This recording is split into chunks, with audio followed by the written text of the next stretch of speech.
The D20 Syndicate presents The Lineage of Moonreach.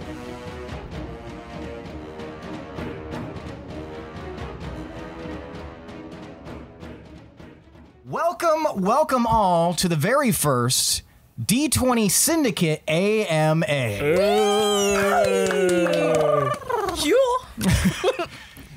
A weekly Dungeons and Dragons. I am your host and DM Seth, and around the table of the internet. No.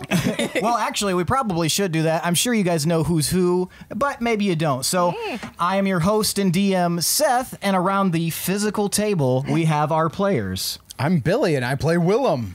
I'm Tomas, and I played Tomar. I'm Lindsey, and I'm disappointed we're not using other names, but I'm Pinwin. Normally. And I'm Michaela, and I play Gorbel. And that's right. Each week we were recording for your listening pleasure, and now it is time for the AMA. Or the ultimate campfire question. My ass. Please don't. We have a restraining order against it, and if it comes into context... That's a very specific restraining order.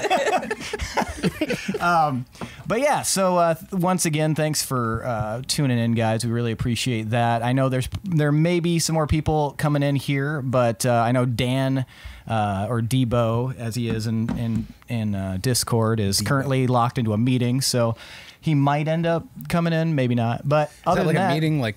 A meeting or a work meeting? He sent me a picture. Yeah, it was a work meeting. Is this a meeting with I was like, house? You haven't confirmed what type of meeting it is. And technically, I don't even know if it was actually. I don't know if it was a meeting, but he just sent the picture, and I was like, it was a toilet. Okay. And there was this weird thing that said Getty Images at the bottom. I think it's a marketing meeting. Looked really important. Shouldn't disturb him. Stonks are up. They're way up. You gotta protect. I don't know stonks. if any of you guys are doing GME or AMC right now, but it's a roller coaster for stonks. But thought I'd throw that in there.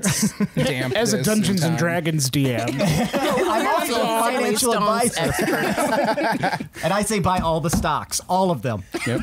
Not legally Throw a financial all of your money advisor. towards Please it. do not take any advice seriously. Please seek out your own financial advisors. I think we should probably get started, and we'll go with our pre-written ones first, and then we can always move down the line and go into the ones that you guys post into the Q&A and everything like that. It's hard to see you guys, so everybody, well, I know Dustin is, but if you guys can hear us well and everything like that, just raise one hand or just let us know in Discord, and I will deal with it. But this is physically much easier. Don't raise your hand. Emoji. I'm a fan. Don't listen to him. Let me know in chat I'm if not there's you guys' any DM. You don't have to do what I say. Fuck Seth. Leave him.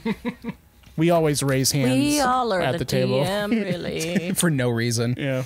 Just constantly like, Well, would you guys like to get started? Yeah. Or maybe we could do It's like weird that we Would you can't actually like? see each other, like we're staring at ourselves. But. maybe we I could see tiny little heads, and it makes me really excited. maybe we could do like a round robin situation because we have some for individual people. Yeah, and do then we want could to like answer rotate. all of the all ones first or last? who cares? I don't Let's know. just start rattling them off. I'll go not to through. sound too I'm glib. gonna go through the Google Canon form. style. All right, Oh, Lindsay's are gonna we, go through the form. Are we taking turns? No, you can go. That's fine. Okay. Make I'm sure you say excited. who it's from and who it's to. Do I say last names? Probably No, not. Just in case. just drop their first name. I got you. Okay. You're getting doxxed. Who is this? This is Liz. I probably should stop singing these, huh? Okay. I mean, if you So- want to be super annoying, that's fine. Just it's your prerogative. Oh! Jinx. That was good. Okay, are you ready? Yes. Okay. Do you feel like your characters and you have very similar personalities? Who asked it and who This it's is to from everyone? Liz. To Said it's from Liz. everyone. Okay. Put All your right. listening We ears need a on. conch. Hold on. What can we use as a I got you. conch? All right. Oh, he's got his the like peace pipe. yeah. I was just gonna say All right. railroad So- whistle. Why would you put that far away? So they can We see have it's the my talking turn. stick here. And it's my Are turn. you talking shit on my hair, Trevor? Y'all talking shit about my jean jacket? So we've got the talking stick here, and so I'll choose randomly. So read the question again, and then we will Okay. do that. This is from Liz. Okay. Do you feel like your character and you have very similar personalities? All right. Thank you, Liz. And first and foremost, you know what? I'm going to give it to you, Lindsey. Okay. Well, thank you. All right. What do you think, guys? I'm nothing like Pinwin. Not even kind of. No, I'm pretty like Pinwin, especially in like the kind of, well, it depends on the day, I guess. Jumping into portals. Yeah, the impulsivity thing, like I'm an ADHD queen, and so impulsivity is kind of my thing sometimes. And sometimes I'm like really goofy like that. I did really like rolling around in grass as well when I was a kid, so it's totally the same there too. Okay, Anne. I guess this might be a kind of additional piece to it, but she said same question for our new characters. Do we want to come back around for that one? Let's. I feel like that's one that we won't touch on right now because Secret. But yeah, Secret. I got a secret. Secret. you've got it. It's you. I like how this got very corporate retreat very quickly. This is our corporate retreat. Billy's basement. Billy's basement. It's all we can afford. Corporate retreat. Welcome to the Dunderdome. Okay. Shit. The question was, are we like our characters? Yeah. Yeah. Okay. How? Yeah. I mean, yeah. I don't want to speak for everybody, but I think we've talked about this privately several times about how they're basically just analogs of us in some capacity, some more than others. We all watched Billy stab a guy once. Yes. Under a wagon. That was nonfiction. That was a retelling. Yep. I had to fit it in there. I wanted to make him feel the shame, but he didn't. It felt Go to good. Chi-Town. You just got to live it up. You got to do all the things. You know, shopping, the bean, the thing, and stabbing people.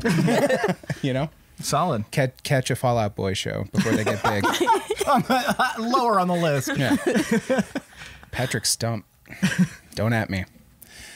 But yeah, essentially, in a nutshell, to some degree, yeah, I think this is So how are you most similar to Willem, do you think?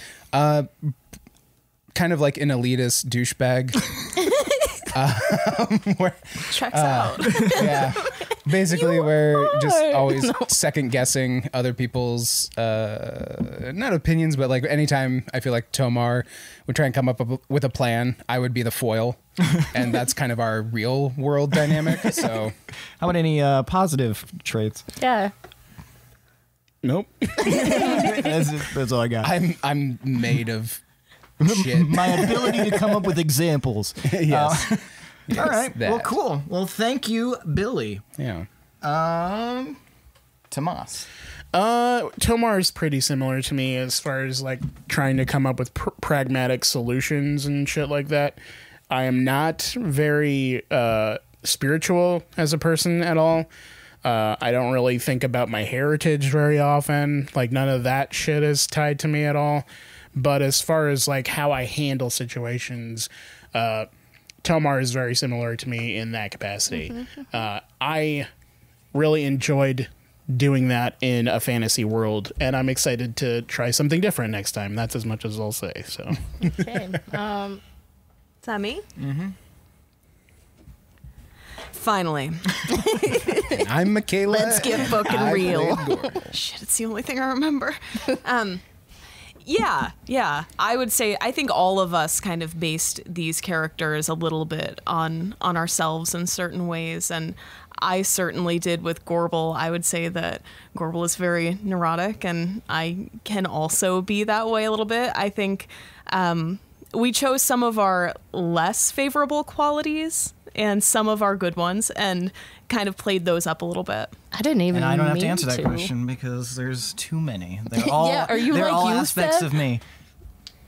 I guess who would be the NPC that you guys would think would be closest to me? Calcifer. yeah.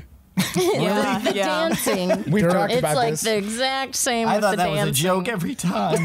No, Either it's Calcifer or what was it? Dirk? Dirk. Yeah. Dirk. Wow. Calcifer Dirk. Wow. I think I was do you going to say mean, wow? Durant, maybe, because he's really cool. Or I mean, the Durant's sexy. audience and the audience don't wouldn't have really. snakes. I love you. The audience wouldn't really understand that because there wasn't much Durant on the show. That's true. That's true. Yeah, Durant's part was a lot more prevalent before the podcast. Which you guys will find out with the timeline thing. Yes. So in case you guys didn't pay attention or missed it or just didn't really care, I will be recording like the Ultimate Previously On from the first couple of arcs leading into the podcast itself, something that someone who's either a fan or a first-time listener can go and get completely caught up and something we probably should have done a long time ago. But now it can be, kind of extensive and plopped in there. So keep your eyes and ears peeled for that, and that's coming pretty soon. So I'm working on it currently. All right, next question. Okay, this one is also from Liz. What age did you all start playing D&D? How the fuck old am I? You're 30. This is a math. You shouldn't have to do that kind of math for this. All right, everyone shut up. I'll answer. I started playing D&D my very first time. I think I mentioned this on the podcast, but I was either 6 or 7 years old, and my cousin... He was a huge D&D nerd. My other cousins, like they love D&D, and they played. I believe they played 2nd edition. I think that's all that was out then. But he had played all night, and then everybody left, and it was me, him, and my other cousin there, his sister, and we both wanted to play because we had saw the big kids play, so we wanted to play. So he essentially homebrewed a game where he took action figures, and we got to pick which one was us, and then he used a deck of cards, and whatever he drew, that's how much damage you would do or how successful you were. And so he took us on this adventure where any enemy we'd encounter was one of the action figures in his giant pile. It was really a really good intro into it. And then, later on they would let me play Dungeons and Dragons with them a little bit, but it was always hit or miss, just every once in a while. And then I think when I was 17 is when I started playing a lot with some of my friends, and then I think Tomas got roped in, eventually Billy got roped in, and then these two have only been playing for basically the length of this campaign, but yeah. Yep. January of 2018? Correct. January 4th, 2018. So we're that was your guys' first old. session. But they want the 3 age. years. So. Oh, sorry. I was 12.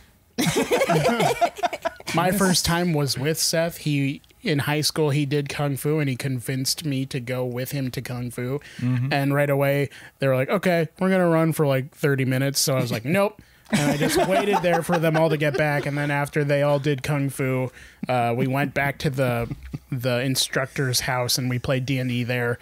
And I don't even remember my character, but he fucking died right away because the instructor is not a good DM, or at least he's very harsh. Yeah. So, yeah. He was a very harsh...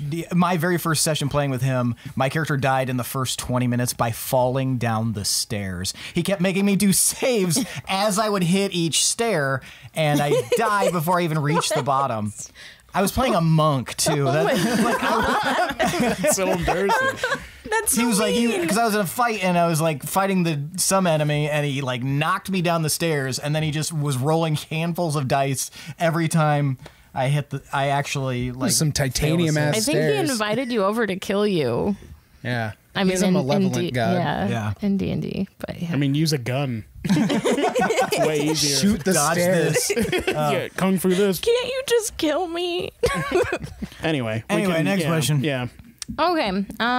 What questions specifically for Seth? Uh-oh. I have one for you. Just one, though. I was just kidding. Okay. Do you have a system that helps you remember everything and keep the story moving smoothly? This is from Liz, and that's it, I think. Do I have a system? Well, so I've got... I wish I had thought to bring it, but I have a stack about this tall of note cards. And that's just for the process of writing things down and occasionally sorting through them. But a big portion of it is my system tends to be you do a ton of front end planning and strategizing before the campaign starts, and it becomes so much easier after things get rolling, that it's like in any job you've ever had, especially if you're like in a service job or anything, like if you've ever been a bartender, for example, you get like, you have your standards. You've got your things that you learn when you start the job. You've got your Budweiser, you've got your Miller, you've got all the standards. And then a lot of times you'll have like a new thing on tap, or you'll get like a new fleet of beers. Once you learn those basic beers, you never have to think about those. You always know what those are, and then it's just about adjusting to the new ones that come in. But if you come in and you're trying to like remember a bunch of different things at once without setting up the groundwork, you're gonna like freak yourself the fuck out, because there's just so much information. So my system is to do a ton of front end work so that I can adjust as needed. And not worry so much about how, remembering every detail. But saying that, I remember pretty much everything that happens in our campaign. I don't know, that my brain's just wired that way when it comes to like the little nuggets of information and background stuff. But I think it's easier because I created it. But other than that, I mean, I can't really give any advice, because it's just like, I just remember it, stupid. But yeah, so that's my answer to that. Fucking note cards. Yeah, some note cards, and then a lot of like just trying to reinforce it into your brain matter. It's a lot of note cards. Yeah. Seth was at a park and the cards blew away one time. Like, so we had to start a new campaign. Because I refuse to be bested by nature once again. Okay. All right, what's the next question? Yeah. I guess one last tidbit from Liz. Thank you. She said Pinwin's her favorite, and that I do an awesome job. I'm not kidding. It was there. It was real. We believe you. That was the last Nobody question. was contesting it. Yeah, you're good. Okay. These are from Tomas. Let's do patrons first. Okay. Yeah. Patrons first. So Lindsey Bobincy. Oh, wait, for DarkStar. It's not me. Okay. DarkStar. That's, by the way, anytime we mention DarkStar, that's what we say. DarkStar. Yeah, I love it. Okay. Both as a player and in character, what is the most memorable moment from before the podcast started and then after for all of us? Oh, shit. From before the podcast started, probably because it just like it kept surprising me so much throughout the campaign. One thing that was super memorable to me was meeting Jennifer the chicken. I met her in a cave, I think in our first or second session, and decided that I just wanted to have a chicken. She seemed really nice. She seemed real cute and scared, so I decided to just take her along, protect her. But oh boy, did that lead to some other stuff. So meeting Jennifer, that was my pre-podcast like most memorable thing. After the podcast started, I have to say the funeral for her stag. That was a I assume that if you're in here, if you're the end of campaign AMA and you're worried about spoilers, you have fucked up. Sorry, I didn't mean to interrupt you. Go ahead. No, it was really memorable. It was a big moment for us. I think I saw everyone at this table cry a little bit. Yeah. Not Lindsey. Yeah, Lindsey was the only one. Which is super. Lindsey was- She was just laughing at us. Not like That fucking me. rock. I normally am like, if anyone watches My Hero Academia, like Izuku Midoriya when he's crying constantly, that's me, like 100% normally. But yeah, I'm apparently Lady Stoneheart when I'm playing. So Nice. Straight 'em Well, up. thank you. You're welcome. Let's do Lindsey. okay, Because you guys are right here. Oh, I thought you had a lighter. all right. She's like, we are setting fire to Billy's basement. I decided. I give you. Okay, so my favorite moment before the podcast. So I think this might be my favorite. It's just the one that I always think was on the podcast, but it wasn't. But it is when I shot a girl in the arm. That was your And I got my new pants. The sequin pants. Like, Shoot a kid, get some pants. yeah. That's the American dream. it was, like, some good and some bad in that Pinwin situation. actually but wrote a song about this too. I did. You will get to hear them actually soon. I don't know. Should I have not said that? We told you not to make any promises. I'm sorry. What about after the podcast? Yeah. Question everything. I always loved when we went to hot springs. Like really every single hot springs episode. I don't know. They were super fun. And oh my gosh. So there were a lot of cool things. Also my memory's not very good. But it was really cool too when playing, like seeing Lewin like turn into a goddess. That was really cool. Cause I was Lewin before, so just seeing like her live on while I played another character was really, really neat. Very nice. Does that count? That counts. That's good. That is the thing that happened after the podcast that you recanted. It counts. Before the podcast, there was actually a lot of cool stuff. And Afterwards, it sucks. I'm- Garbage You should have ball. seen it. I'm They were way excited. cooler before they started getting bigger.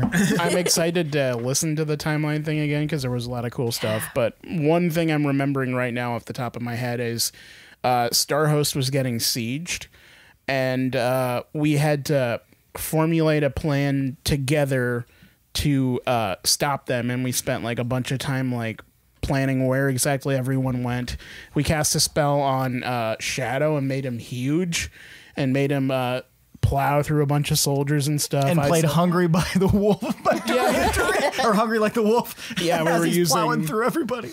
licensed music for that. But yeah, that was really exciting and cool, and it was really satisfying seeing the battle play off. That's one thing that we didn't do as much on the show. We had several strategic things that we spent a lot of time planning that ended up paying off well.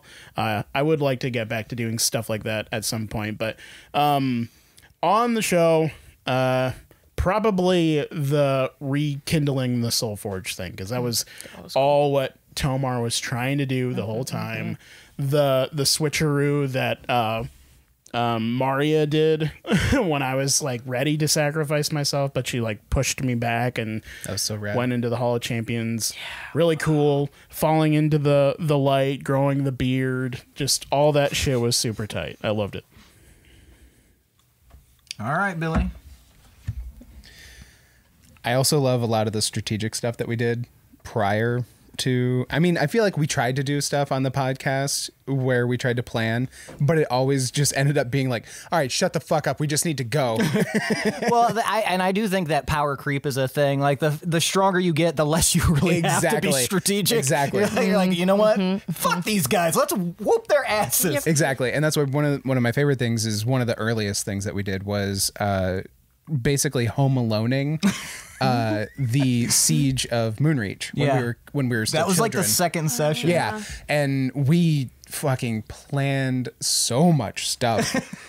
Like over planned. It was ridiculous. But it was so much fun and I had a blast. What would you call that? Before recording, after recording? After AP? recording. Yeah, BR. BR and AR. Honestly, pretty much the same thing as far as like rekindling the Soulforge. I really liked the whole Beldorak excursion. I won't get into too much detail. Again, spoilers. I don't know who. I feel like I feel like everybody has reached the end. well, I don't think Liz has. So now that I think about it, I feel okay, sorry, Liz. Is Liz on the no. live stream Liz will probably listen to it after the fact? Okay. Okay. Oh, Gotcha. I Okay. thought she So- was on here and we ruined her stay. Oh my god. I even like See, and I thought, salted the wound. I was like, her steak's dead. and I was just hoping ruined that was the case. Fun. Oh man, but yeah, the whole Beldorak thing and the fight with Aro and stuff like that. That whole arc was just super epic, and I really loved it. So yeah, Very nice. I will talk about my favorite. So before we started the podcast, oh, thank you. Before we started the podcast, my absolute favorite scene of all time is when everyone went to Deepminster for the first time, and you guys needed to get into the festival, the end of the year festival, so that you could like I can't even remember 100% what the very specifics you guys were trying to do, but you needed to get inside and protect the king, the young king, and there was just a whole mess of issues going on. But so Gorbal pretended to be a woman named Sasha and seduced a noble named Aislinn Hardsprinter, and he was this old guy, and they wanted to like get information from him because they thought he might be connected to like the shitty shit that was going on with the council, and so they used Durant's snake juice to make him tell nothing but the truth. They gave like overdosed him on it, so he couldn't not tell the truth. All he was doing is like, I don't know why I said that, but you look absolutely lovely, and if I feel like if I play my cards right, you and I can end up in bed together tonight. Like he was just being like way overly so. Is that when I hid in the glove compartment? That you hid in a chest in the back of a carriage. Glove so compartment. they decided to go to the festival, and they get in the back, and then unbeknownst to Gorbal, Smoochie and Tomar. Or no, it started off with Zyko and Tomar are in the front of the carriage, and like she's walking out of the house and she sees them. They're just like, ma'am. And Pinwin is hiding in the back in the chest, like in the actual Slowly carriage. suffocating. And like, yeah, slowly suffocating, lifting it, the bottom up so he can see and breathe. And they pull off and they're trying to get this guy. They're trying to get as much information as they can for this guy, and so they keep going in circles in the like around the clock tower in the center of Deepminster. And at one point, Zyko jumps off of the carriage, and Smoochie, who is doing something completely different, comes running up, jumps in, completely different pair in the front. They're trying to figure out what's going on. They keep going in circles. They're telling tons of lies, and eventually Pinwin pops out because he can't breathe anymore, and then says he's like an impromptu bard. Like it was just this insane scenario. I wish you guys could hear it. After the campaign, or after the podcast started, it's all trash. I hate it all. Anytime I was talking, that's my favorite. No, after the podcast began, or AC or AR, yeah. I would say one of the best moments.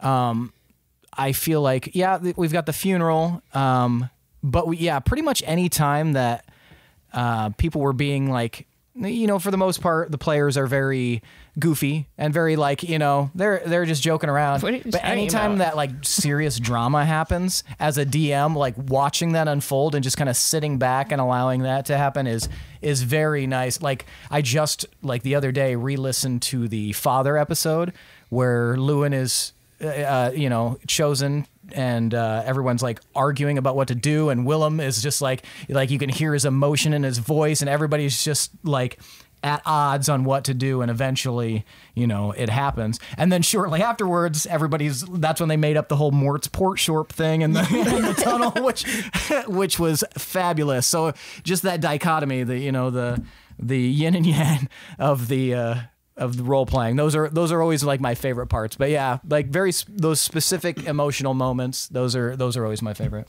Mm-hmm. I know I talked for a very long time, and I apologize, guys. I'll let it be. You guys go ahead next time.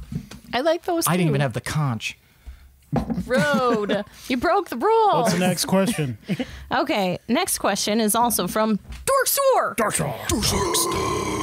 What got you as players wanting to record the podcast to begin with? I can answer this one. Yeah, Okay. go for it. You take this one. I don't think didn't. anyone wanted to really. They hadn't thought about it at all. And I had just started watching Critical Role. It may have been after we were playing on our own. But I was like, what if we did that? And they're like, no. And I was like, how about it? And then we all pinched him a bunch and kicked him. It just kind of happened organically. Eventually, we already had some Let's Play equipment because Billy and I had a Let's Play channel.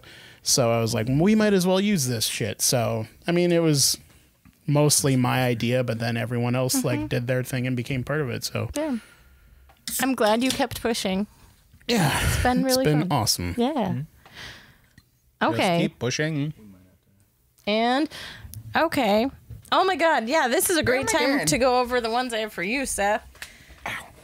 Okay. I have a couple. Lay it on me. Do it. Question 1. Are you mad at us? Yes. We fucked up hard. I feel like. Well, no, we did good, but like you Is this worked. a you question? Yeah. Oh, okay, I got you. You worked so hard to like create this elaborate story and have like so many like good plot elements, and we're just like, let's go to Hot Springs. No, because I think any DM that has a specific idea in mind of what needs to happen, you should probably just write a story as opposed to playing D&D, because D&D is a collaborative game, and you want to provide a good experience for your players. And I mean, that being said, some players do like to be on the rails, especially new players. They want to know, what they can do, what they can't do. They want a specific direction. So, as I said, that being said, there are some instances where that is important. But I think that if your goal when you start DMing is, I want this specific course of actions to happen this way, and if things change, I'm going to not let it happen. I'm going to change things so that I make sure that this outcome happens. And I think that is it's usually the hallmark of a more inexperienced DM, or somebody who just would be better off telling a story. Everyone's leaving because I'm talking too much. Anyway, that's it for tonight, folks. But no, I would say no. I think everybody's getting up to go to the bathroom, and Michaela is crawling on the ground to avoid being in front of the camera. Nobody needs to see me walking because I walk like Sasquatch. But yeah, now that I'm alone at the table, thanks everyone. Billy, I can ask a question for you. I'm not mad. Everything's Gucci. What are Okay. you mad about this time?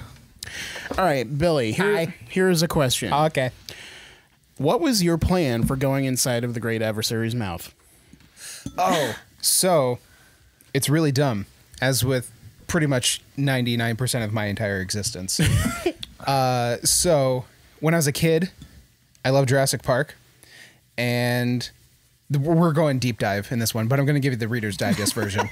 When I was a kid, so it's 1997, I'm at Hy-Vee with my grandma. Yeah, this sounds abbreviated. I'm at Hy-Vee with my grandma, and this is when they used to have book stands, and you could buy books at Hy-Vee at the grocery store. It's a grocery store in the Midwest if you don't know Hy-Vee. And there was this book there called Meg, and the tagline was Jurassic Shark. Anyway, they made a terrible movie about it just a few years ago. I was very excited, very disappointed. That's a whole other story. Anyway, at the end of this book, spoiler, the main character drives a mini submersible vehicle down the gullet of the megalodon, gets out in his underwater apparatus suit, and with the megalodon's own tooth, cuts its fucking heart out and kills it. And I thought that was cool, and I was like, I want to do that. So that was my plan. That was a bad plan. Yeah. I think it would have been cool. It would have been dope as fuck. So fuck you. Yeah. So eat shit. Kiss my piss. Kiss my piss. Here's one for Seth that we also wanted to ask. Oh, okay. And it's like in game. When Pinwin cast Weird, what was the great adversary's biggest fear? You said you would answer it. Oh, wait. Wasn't that the master, or was it the adversary? It was the great adversary. Yes. Okay. So the great adversary's greatest fear would be basically seeing essentially what happened, but seeing everything, all these plans that have been in motion, all of the time and energy spent trying to, basically combine with the master, combine with the host, find a way of getting back to the material plane. To see all of that sort of crumble would be a big one. Might have been a too philosophical. So barring that, I would say that a bunch of mice would be probably the scariest thing. That there's no mice in the abyssal or ethereal planes. So Whoa. that's canon. Whoa. I love it. All right. Let's hop around, make sure everybody gets. Yeah. Okay. They're my questions, Seth. They're from other people. I apologize. You want Get out of my room! Lindsey, do you want to move to like character questions? I already asked one for Okay. Willem. DarkStar has a few more Oh, okay. for everyone. Okay. I'm just kind of going through by who, Person? Yeah. You were quicker, DarkStar. Well, I think everyone did a couple times, but yeah. Say we might want to. Go ahead. Okay. DarkStar said, would anyone else DM besides Seth? And I could probably answer that. I mean, for like a whole campaign. For a whole campaign, No. for the No. podcast? Never. No, Nope. no way. For one shots, a few of us are planning on it. Yeah, this maybe. may answer another question. Like, all of us have kind of been slowly working on potential one-shot adventures. Right, then that was the next question. Right. So, Nice. Where each of us would kind of DM. Not all of us are doing it, but I mean, there isn't anything ready yet, but we are working on that. So, yeah. But as far as full-length campaigns, I don't think that's ever going to do anything with us. So, we don't have the patience. We know our strengths. Yeah. yeah. We are thespians. Well, we know our weaknesses. I don't know my strength. I'm not playing to any strengths. That's a strength to know your weaknesses. So That's true. makes you think. What is your greatest weakness? I know all of my strengths.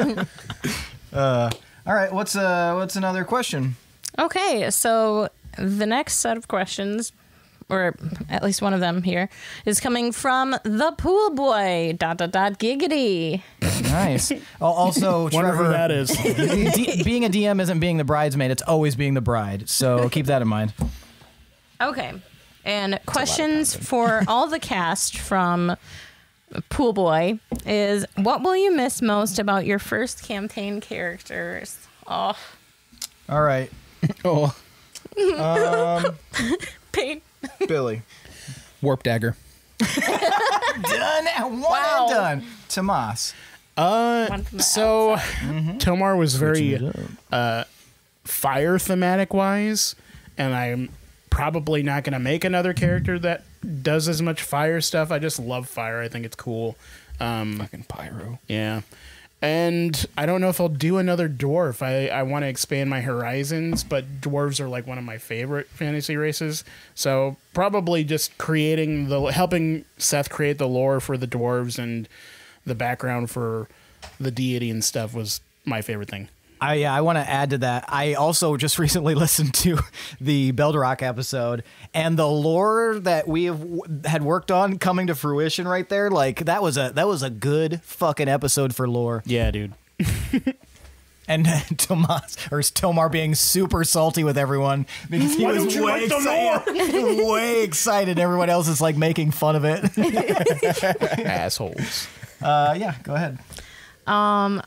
What I'll miss most about Pinwin is getting to be positive a lot. Yeah, and being a bard and being a halfling. Now that I've played a bard halfling, I don't want to do anything else, but it might not be so fun if I'm like, hey, my new character is a bard halfling with red hair.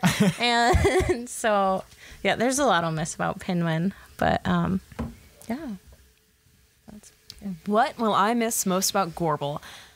I'm going to miss the bard spells a lot. A lot, because those were fun. But also I think it's just, I'm going to miss everything because we have been playing these characters for, like, I mean, since the years. yeah, a really long 3.5. time now. And Shit.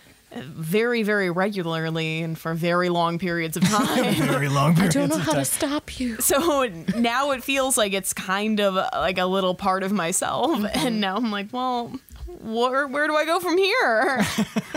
I guess this part of me is dying. Thanks for Ascending, I Mika. guess that's it. thanks. Bye. No, I'll miss a lot about Gorbal. Yeah, I think we figured out like in our first year of playing in this campaign, we had done over 200 hours of D&D. Like it might not even have been a full year. It was like 10 months maybe because we were on the road and we were like trying to figure it out. We're like, we've at least done over 200 hours, like no problem in the like just the first little bit, because we would play for like 8 or 9 hours every single Saturday for weeks and weeks and weeks. So yeah, it was pretty intensive. I'm not going to answer this question because I feel like my role doesn't really change. There's some NPCs that I will, miss playing, but that's all part of it. You create them to be fodder sometimes. Hey, it's only 20 years later. Maybe some of them will pop back in. Who's your favorite NPC? My favorite, like the one that you're that's going a to question for everyone. Sorry. So, what's the one you're going to miss playing most? Okay, so from outside, external factors, that's the words I'm looking for. I would say Zyko is one of my favorites because he was just this random kid that you guys forced to come along with you. And kidnapped this child. Yeah, he just wanted to be an adventurer. And he just stayed there. He just kind of hung out. We were like, hey, can you watch the cart? Yeah, and then he defended the cart, and you guys were like, that is the most badass thing that's ever happened. Holy shit. He defended the cart from one guy with his stick at 14 years old, and then they were like, can we train him? And so they all decided they were going to train him together, and that's why he is like this amalgam of every one of the like original groups. So you've got your Smoochie, your Willem, your Gorbel, and your Lewin, and your Tomar all kind of went into that. But then he continued to grow until eventually he surpassed us. Yeah, eventually, like I will reveal, his became a fucking dragoon. Yeah, he was basically a dragoon, or what I have homebrewed as an Oath of the Wolf Paladin. So, why didn't you tell me that was a thing? So surprise! I wanted it to be shocking. There's been several times where Seth and I have where I've messaged Seth and we're like, can we homebrew this as an actual thing and put it like in D&D Beyond as an actual thing? I would like to do that at some point. That's badass. Next question. Do we get to answer? Yeah. Okay. We're just going to answer? Oh, I thought you just shot it across the... No, I was the last one to answer. No, he just randomly asked what your favorite NPC was to play. Well, because everybody was saying what they're going to miss playing about their character, so he doesn't have one character. Which player are you going to miss? But that was actually your answer. No, my answer was Warp Dagger. Yeah, that was actually your answer. Okay. 100%. And I will say, that was the external force, Zyko. But I think my favorite character to play is either Dirk or Dreg, because they're like personalities. As much as you guys say Dirk is like me, I don't have a Southern accent in real life, but he's hiding it right now. He's gotten very good at it. Yes, I am subduing it. But some hickamadicables. It seems to like Dreg just like came so naturally. Dirk comes so naturally. Just their responses were it was like I was just channeling the real ones. So yeah, that would be who's most entertaining. And I didn't play Dreg all that often, but he was fun while he lasted. Will he be in campaign 2? It's possible. Next question. Okay. No. Question for Seth. Okay. From the Pool Boy Giggity. Do you regret any decisions from the first campaign in regards to the power level of your PCs? For example, a Pinwin pincushion? No. What?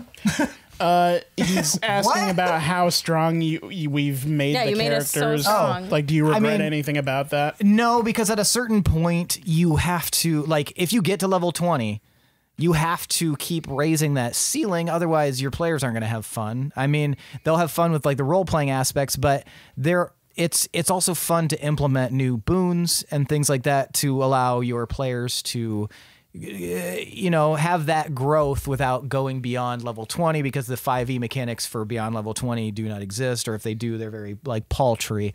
And so giving those heroic boons and doing that, I had fun designing the vast majority of them. Some I found, just a couple, but most of them I designed, and I thought that these are things that could come into play. These are things that could be really cool. And it might be like hard to realize that he does try to make things challenging, but They're like very, very good. if you're the combination of the things we learned and the way we implement stuff, like it's really hard to plan around that, especially from a homebrew sense.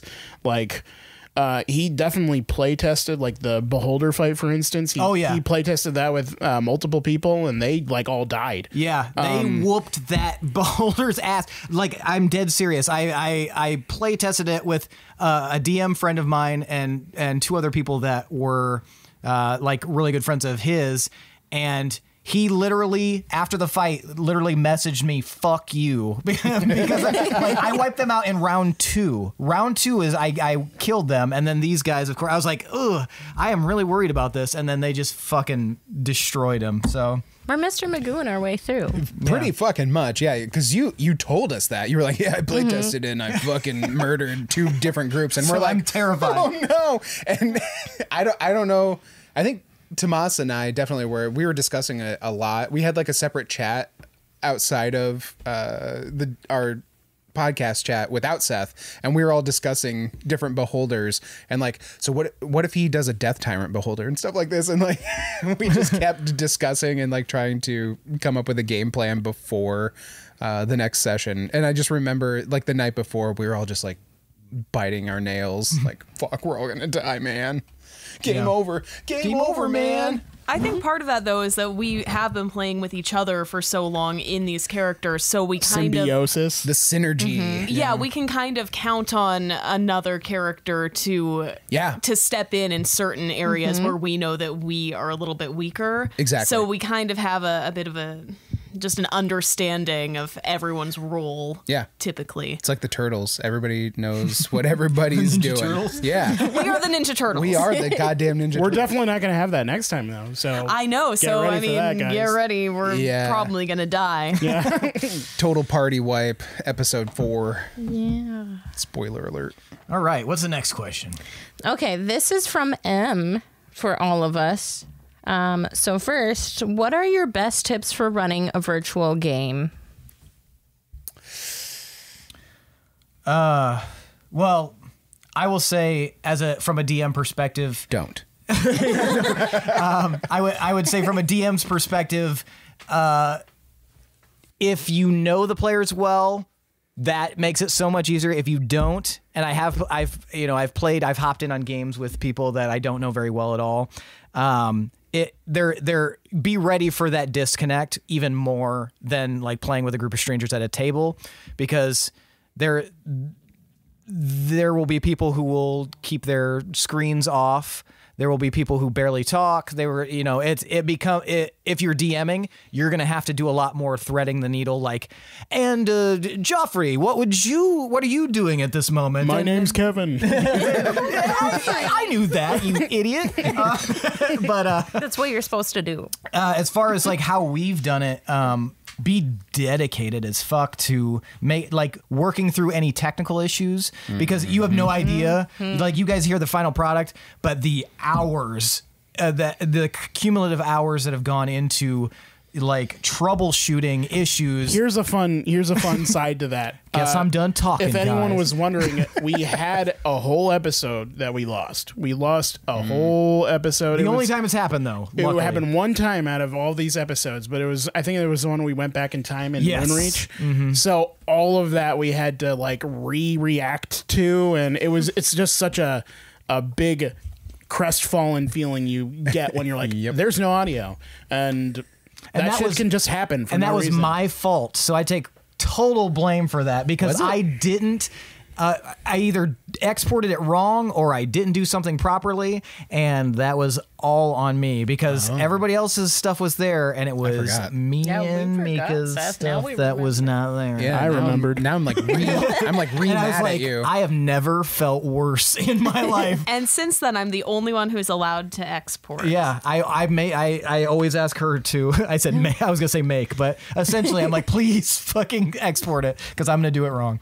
So, yeah, I'm also the only one who doesn't edit, in case you guys were wondering. Like, everyone else does, but I've got the toughest job of them all. Single mom. So, They always say that's the toughest job. Sorry, I've had 3 beers. So. So you're a single mom of these beers? Yes, checks my out. babies. All right, next question. Hopefully that answered your question. I apologize if that was a terrible answer. Yes, what are you doing Tuesday? This is only the most important question that we all must answer. What is your favorite nut? Oh my God. Thank Lindsey? you, Em. It wasn't me. It was Em. Oh wow. Also me. Yeah, you're the best. Don't Love appreciate you. Let's just great. do it No, quick. we're gonna skip Facilitating that this. question. We're not. Let's just do it quick. That'll be campaign 2. That'll be campaign 2. I will answer pecans. Oh hell yeah. I mean, duh. Pecans? Really? Ooh, but a cashew That's is real Cashews. good. Oh, Cashews. great. Here we go. See, I used to Walnuts. like cashews, but What happened? they're just too. We're disrespecting isn't the enough- talking there- stick, but It's just too plain for the bite you get. Is pistachio considered a nut or is that a legume? fuck that. It's a nut. It's a Is nut. it? It's a nut. I think it's a nut. We're counting it as a Help nut us out today. here. This is why we've Siri. never In answered this this question basement, because a we. cashew is a nut. Is a pistachio a nut? But have you ever just messed around with like a Brazil nut? Brazil nuts are dope. So good. I don't know if Brazilian- I've had a yeah. Brazil nut. You've got They're it. It's so going to good. change your mind on He a might lot of not stuff. Anyway, enough of the nuts. I'm not a nut Guys. But we're fan in nuts general, all around. but I do like pecans. I like Cashews are walnuts a dope. lot. Nut duck. Next question. Okay. How dare you, Em? Don't How get us started dare on you. snacks. Okay. Question from M for Seth. Will campaign 2 be starting at level 1? It will not. It'll be starting at level 3. There you heard it here We're still first. gonna be little babies. You heard it. though. You heard it here first. Still You little can pack it up. babies. And we'll be starting from the beginning with you, so that'll be cool. Yeah, you guys will all be there for all the trials. I feel like that's going to make a Tribulations. difference with how listeners like see our struggles, because there were so many times when we almost died before we started recording the podcast. Right. A lot we of were the struggle so bad was- at Yeah, stuff. yeah. I mean, I think it's a really good level to start at because like your abilities start actually coming online, and you're not just like everyone's kind of the same at first You're level. not just a empty diaper. right. Exactly. What? You know, like they say, empty diaper. Empty I diaper. understood. But yeah, level 3. Form. Okay. All right. I mean, I have a D-Wiz Form. question that he posted. he Okay, did go kind of for it. skip the line. Here it because of is. certain things. Okay. What was the thing in Herstag's house? He gave it gold, and Oh. it gave him items back, if I remember correctly. It did, yeah. and that is an interesting question because Herstag fucking died. That issue was unresolved. What an asshole. However, campaign 2, you will find out what that thing is. What? Yes. This is Guys, exciting. I'm getting hyped for campaign 2. Like even more. Like I didn't know I could get more hyped. How dare he? Yes. How dare he die? All right. How dare you? What do we got next, Yeah. folks? Okay. Hit us. Are you guys still having a good time? Raise your thumb. Raise Have you your started beer. having a good time? Yeah. Oh, yeah. You might not have started yet. If you haven't, now is probably a good time to start. Yes. Please Hit the start button warming up on that your good thumb time. and that good time. No, I would like to put that to bed. Trevor, no, Herstag is not coming back. I would not put my money on that. You mean as an Elijah? Well, I mean, Because the campaign's over, so I guess maybe Herstag will come back as like Seth, but yeah, not as Elijah. Yeah. It'll be like in, not to harken back to the turtles, our brethren again, but it'll be like when Splinter appeared to them around the campfire. Everything turtles. You Everything know is way turtles. too much about the Ninja Turtles. It's man. turtles all the way down, baby. Ninja Turtles all the way down. Everything's a turtle. If you look behind you, you'll see several You can issues of believe her. Ninja Turtles comics. What's the next question? Okay. I will move on Trying to to get another like person. cover multiple people. That way we can make sure everybody gets a Absolutely. turtle Turtle power, Turtle exactly. Fuck yeah, turtle power. Oh, this is perfect. We were just talking about Herstag. Questions for all of us from Dan. And What was everyone's outlook on the show with the news of Elijah parting ways? Did anybody fear that the show wasn't going to be able to keep going with the loss of a core member? Or did you have faith that Billy would transition smoothly into that spot? Did you put all of the weight on Billy's back to carry How the did show? you carry and pick up do her tell, stag's Billy. position? What was the horse? Did anybody watch Seabiscuit?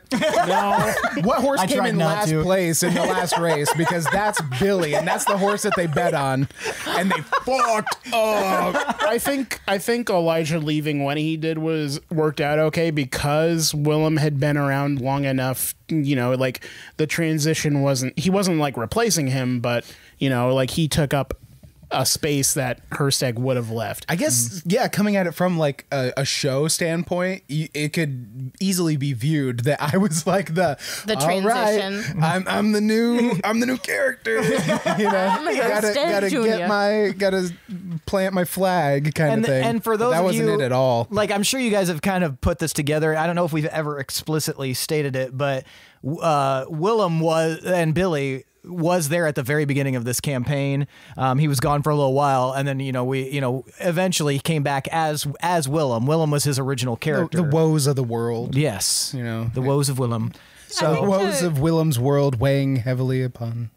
Specifically to answer Dan's question, for me at least, like I think that we never really had a question or a doubt about the direction of the podcast. I mean, when that happened, I was worried, like, because, like, no lie, I think we all know that Elijah was an excellent player. Yeah, Herstag Was a great character, and he knew more about the game than any of us. So he was always there to like correct something that was wrong. That I was saying.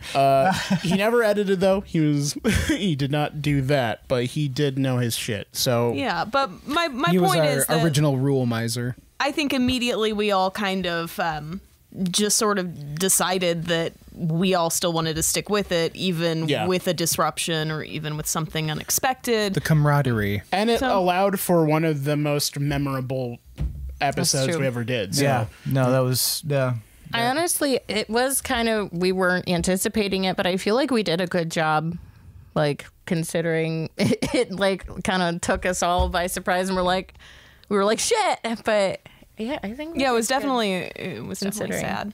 It was. But yeah. Damn, Dan. Yeah, thanks a lot, Thank Dan. You brought the Dan. mood down. Jeez. Our wounds. He's not even in here. Dan. Okay. And this is the last person that submitted a Google form, I think. Google form? So, Elizabeth. Okay. Is that Liz? Or Yeah. is that a different person? Oh, okay. I think it's Liz again. Safe That's to fine. assume. Yeah, and then we'll go back and do some of the other ones from the other people who have left some. I have questions for you. Okay, for everyone. For campfire questions, do you come up with backstory info on the fly, or do you have it all written out ahead of time? I'll let you guys answer that. So we tried occasionally to know what the question was going into it, and we were kind of relying on Seth to do that, and then he just fucking didn't. So a couple of times we were prepared, but I don't think it really changed anything. So we kind of just improv shit. Yeah, yeah. It's like 99% of the time the campfire questions were complete improv answers, and I would surprise them with that question. Now, Occasionally. sometimes we'd edit out like, "Come back to me," sort of come thing. back. Yeah, we would edit shit like that out sometimes, but it didn't happen that often. Really, honestly, it's when you got into the like expanding lore in the rest of the world that was hard for everyone to answer. But when we start anew, then we'll have all those campfire questions again, and you'll get to learn that about the other characters. So Yeah, I love yeah. campfire I'm so excited to be able to reuse questions now because coming up with them. 140 Oh some. my! That was just after the podcast started. There were so many That's true. sessions beforehand where I was like, "Did I already ask this question? I can't remember if this was before or after the podcast started." Oh my god! We may even have answered multiple. Oh, there for sure at Probably. least once. Probably. But yeah. Yeah, Definitely some retreads. And then I wanted to flex my improv muscles one time, so I had them, towards the end of the campaign, I had them ask me what something was, and I just wanted to get that taste of what everyone else always gets. So It is fun. What's a Okay, hit Trevor your lips? just said, I was going to say, what would you think about having the campfire questions a week ahead? So, for example, Seth says what the question for next week will be, and then you get a week to think about it. I think that would just be, it would end up being improv anyway, because Yeah. nobody would either do their homework or. I forget. So one Every thing, time. one thing that's kind of changing is Lindsey is going to be like rounding up some. Like she's gonna like over the summer Organized she's as gonna try hell. and like gather campfire questions and field those. But if you guys have good ones to learn about the new characters, keep posting them in the campfire questions. Yeah. Because that's where Yeah. part of them. And will come I from. I appreciate that so much when people provide them. And then I can also give you guys a shout out, which I think helps you guys out because you know you feel that connection because that's your fucking question. You asked that shit. Hi, I'm the new Seth, and here's some Hi, more Left. questions. You know, this will be a pretty quick one, but Sins a left. also from the pool boy. Can Gorbel actually read? How about Mika? Have you gotten to the last episode yet? Gorbel, yes. Has she Mika? always been able to read? Has Gorbel always been able to read? Yes. Okay. All right. Yes. Well, there you go. There you have it. There we go. All right. All right. That was, I think that's been going on since like our very, very early episodes. And I don't know why I decided that I was just going to like I feel like one of keep us. it questionable. I think one of us joked about Yeah. it, and then you played along, and then it's been that for years. That's one of the best yes Yeah. ands that we've ever improv'd, I Yep. think. And like just long running joke. So perfect. Yep. Just Gorbel can read though. I can get by. You can super read. Lindsay, do you have You can another write character notes. question? It's for I the both of do. them. And this is for you, Tomar. Ooh, Bitch. fuck you, Trevor. Just kidding. I know that was you. That sounds so stinky coming from your mouth. Yeah. bitch. What do Oh, remember when Pinwin called us pieces of shit in the finale? what? It was one. It was the Gorbel reading thing. No, wait. Oh, I told you I don't remember things. Okay, what's the question? Sorry. Anyway, after bitch and enter, what do Tomar / Tomas think the significance of his daughter's weird eye is? What's with that don't one? know. What's with that one weird eye? Wyra is interesting. I had kind of a theory that she was like an Azamar or like something chosen by Warcrag in general to be a deity. Why are you raising your hand? Because I have a question for when you're done talking and ready to answer. Okay. Continue. But I don't know. Seth has been really Cagey about answering, and that is something he said might be revealed later. So I don't think Wyra's story is done, but I have no idea. I have no idea. Cool. Are you kidding? I give my right eye. Did you have anything to do with that? Like planning that, like how many kids there would be, or like I had no idea that there was going to be kids. did And you have any honestly, idea that Wyra would be? I honestly at up? the time was like, "You son of a bitch! I didn't want this burden for my character." But it was such a surprise, and as soon as Wyra came in, like as soon as he said her name and that she looked different, I was like so on board for like the chosen one thing that changed everything. Now, as an actual father, is that how it works in real life too? Obviously. It's weird, like the thing with Tomar, like because I have 3 kids. I have 2 kids from a previous marriage, so like there was like elements of Hazel, like, and interacting with Hazel that I kind of connected with, like you have this past relationship with a person, but you also have kids with them, so you have to kind of align those and make it work still. You have to keep interacting with that person. It was interesting. But I hope my next character doesn't have kids, because that's a lot of baggage. Bring your kids. Asking myself a question. You are Grace. And this is also I'm the picture Lightning. of dexterity. from the pool boy giggity words. Okay. Nice ass. What's it like being a ranger with no animal companion? Did Pinwin ever feel bad for neglecting Shadow? I'm not a good ranger. Shots fired. I'm not a good ranger. I'm sorry, I'm not a good ranger. So but yeah, right. I would like to think so.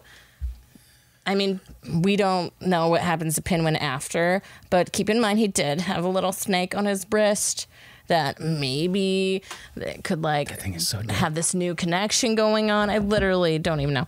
And then, Lindsey felt really bad for neglecting Shadow when I realized it. I don't know if Pinwin realizes it. He's kind of like a kid in how he like forgets stuff and just kind of like lives in the current moment. And I think Pinwin like realistically would be like, oh my God, I'm so sorry. Like after the fact when he did realize, but yeah. Okay. But yeah, that's about it for that Like one. after he shot that kid. Yeah. I feel bad about that. He wrote a song about it. We talked about this. That's the same as apologizing. It's the song biggest sounded sorry you happy. can do. Oh, I shot a kid, and I probably should have killed him. Did I share that song with you guys yet? No. I don't Oh, think so. it's actually really sad. Oh shit, Darkstar, congrats, dude. What? Just found out his girl's 4 weeks. Oh, nice. Congratulations, Darkstar. Congratulations. That's exciting. Everyone clap at the same time. God damn it. We look like fucking idiots. Oh, I thought you meant like on beat together. And a 1 and a 2. Did Pinwin ever apologize to the girl for shooting her? Oh. No. Well, yeah, I don't have control over Deepminster's a now. big city, so Hopefully she's alive and doesn't end up being what kills Pinwin before he can ascend. No, there's definitely like Anyway. a Kill Bill grudge happening there. She's gonna grow up and hunt you the fuck down. Yeah. Shadeholm is getting burnt. It's Again. fair. That's fair. For real Okay. this time. Skin, pin, win. There we go. It's the Kill Bill. Yeah. I like Yep. it. Okay. I was just sitting there and thinking of that for like the last 10 seconds. Like, what can I do? Just got greenlit. This is Miramax it is on the for. phone. Yeah, anyway, this is it for Pool Boy. For Willem, how upset was Willem/Billy when the vamp curse was lifted? Upset? I mean, you could have been a cool vampire. I'm Technically, it sure, was like- only put in stasis. Excuse me? What? maybe the implication was that you wanted to be a vampire a little bit. Oh. Which, I mean, I that guess. would be Yeah. cool. I mean, I don't know. I was mostly indifferent to it. I think Billy's more of a werewolf guy. I am. Personally, in real life, I dig werewolves. Werewolves are not represented well in the film world. Except for in. And now you more always recently, hope. You always hope going exactly. in. You always go into one being like, "This is gonna be badass," and then you see it, and it's just like, "This is bad, no ass." And more recently, they're poorly represented in video games as well, and I'm just bummed about it. But I wasn't super bummed about the curse being lifted. Could have been cool. I think it happened so late in the game and so much was going on. There wasn't enough.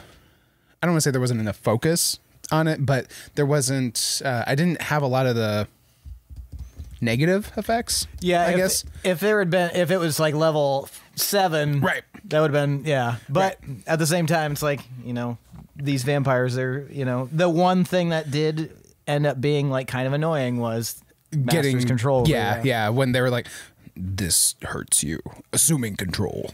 Well, I mean, and people are talking in chat like they thought they were getting the impression that you wanted it or something, and maybe that's just thought so too at maybe that's just his acting. Maybe maybe his control by the master is just coming through like that. But Yeah, no.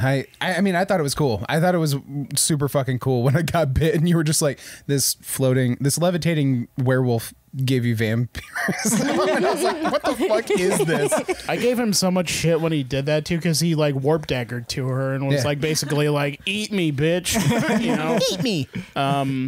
But yeah, I was like, I'm curious That's if cool with the skin flaking and the vampirism are like related in some way. No, so that was something that didn't.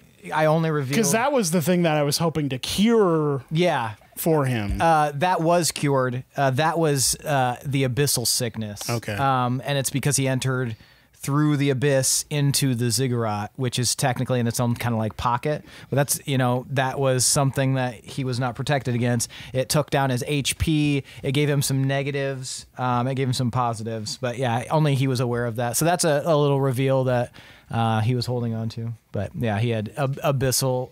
It was either abyssal sickness or abyssal plague. Right on. But yeah. Yeah, Abyssal Sickness was the Google Doc. A bigness, if you will. So yeah. And then I won't. And that's something that you like. Yet. Had he like Just wait. left the ziggurat and gone immediately to the material plane, he would have been fucked because he wouldn't have been able to cure it because you can't cure it unless you pass through the abyssal plane. Oh. Yeah. So fortunately, Wow. back through the abyssal plane. And Holy shit, for Yeah. real? Like that just happenstance. Just serendipitous happenstance. yes. Oh, man. So that could have been a much different fight. All right, next question. Okay. That was a good one. That ended up being cool. This is one from I thought I had my hand on your shoulder. So. Put your No, hand that's on not his my shoulder.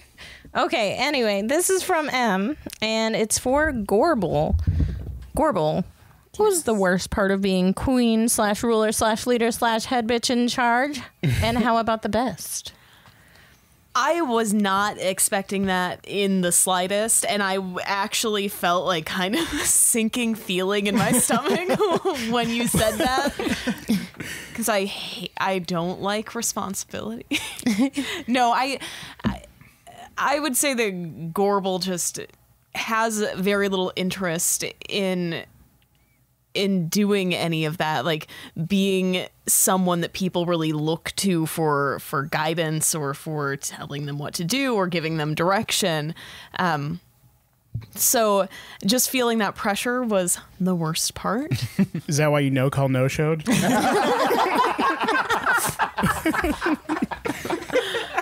I had bad chili. Fuck this, I'm going to become a god or whatever. It's snowing real bad outside. Not going to be able to make it.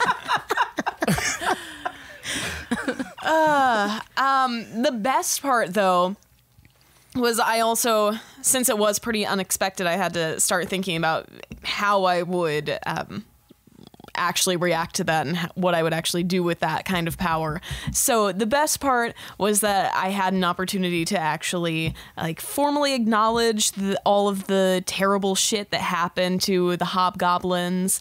I also got to make a little holiday, like a week-long celebration for the wolves, and got to start steering away from having a king or queen, and got to start steering the direction of politics into something that was a little bit more of a democracy and something that was a little bit more for the people. So that was the best. Nice.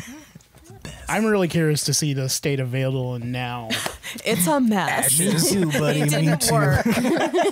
Yeah, Seth's just over there like, all right, and is this town on fire? I'm crying while it's happening. Democracy doesn't work. It's so bad. Yeah, what else we got? Also from M. What questions do you have specifically for Tomar? It is this. Please info dump about Workreg, Soulforge, and all that good stuff. God damn it. Okay, so Buckle the in. All right, everybody, time to take a break. no, okay, so there is a document. There's a post on our website. We don't blog very often, but it's one of the blogs that details more about dwarven culture, the history behind Workreg. So if you want to go to our website and check it out, then do it there. I don't want to bore everyone else who doesn't care. It's not boring, but it is a lot of information is. in one sitting. Seth and I did a lot of work. Yeah. Like, And now there's even more with what happened at the end. So. yeah. And you will continue to see, like, me and Tomas are frequently like launch pads for each other's ideas. So like he'll say one thing, I'm like, oh my God, how about this? And then it'll just like build and build and build and build. And the next campaign, I'm very excited because I have some things that I'm not even telling Tomas yet because he's no longer a dwarf, but that will unfold, and I think they're gonna Lost give his him the membership card. That's it. I'm rerolling a dwarf. Fucking gym anymore. Get the fuck out of the My key card sauna. stopped working. I'm gonna play this next campaign. I'm gonna play Smomar. Hey, can I get your key fob? Mine's not working. Can you let me? It's just on the other side of the Barbara, window. I can see you. But yeah, I'm excited to roll some of that stuff out because the lore of Workreg is going to get even more deep and rich. It's going to have a chocolatey flavor to it. It's it's going to have that caramel. I realized I was describing it like food, so Not a huge caramel fan. But yeah. Okay. And the next question is for myself. Does Pinwin ever choose to ascend? Also tell us about his twins. So with Ascension, it's hard because I think Pinwin's like end goal probably like when he was younger, if he was asked to ascend, he'd be like, oh, hell yeah. But now that he has kids on the way, I think he will want to see them grow up. I also don't have control over him because now Seth is technically maybe Pinwin. I don't know if I'm Pinwin at all. I have no idea what's happening. Anyway, you're just fading into guess nothing. We'll see. I think when he's older. I nodded off. Maybe, what happened? Maybe it's a maybe, I think. And then his twins. So we haven't super talked about his twins. Can I name them? Sure, you go right ahead. Nope, you don't get to choose.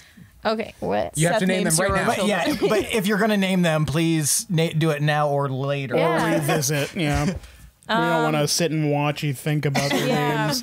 I actually thought of them earlier and then I forgot. So we'll revisit that later. I'm sorry, but yeah, they'll have names and I think they'll be super cute. So yeah, and then one for Billy from N. Oh my goodness. Did you say N? Emma. Okay. What questions for Billy? It is the forbidden question. I don't know. Can you ask us the forbidden question? Now's your chance. Ask the Forbidden question. Forbidden. Do it. Wait, what? Emma's typing. No longer forbidden. Was there not a question for me? Yeah, it's the one. No, Billy, it's the one that we all were like. You with the What is forbidden it? question. Oh, it's for me? It's Yeah. for you. Oh, shit. You Yes, with for the sure. forbidden question. The anticipation. I know. We're hanging. Oh.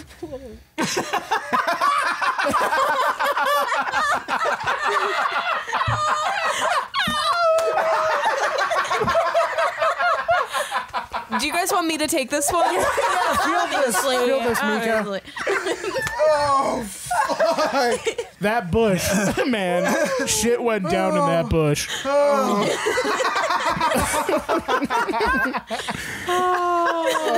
So, Mika, So do you want to good. read the question out loud? Billy. We're all dying to know. I know, but everyone else is dying to know. Does Shagara peg Willem?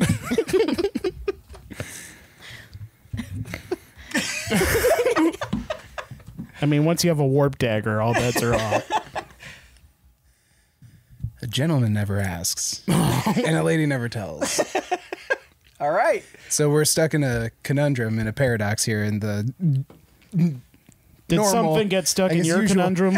general gender roles here. I'm going to leave that one up to the audience's interpretation. Interesting. Well, We're going to J.J. Abrams that one. They're definitely head cannoning. Cannoning. Head cannoning. Yes. Head cannoning. Nick cannoning.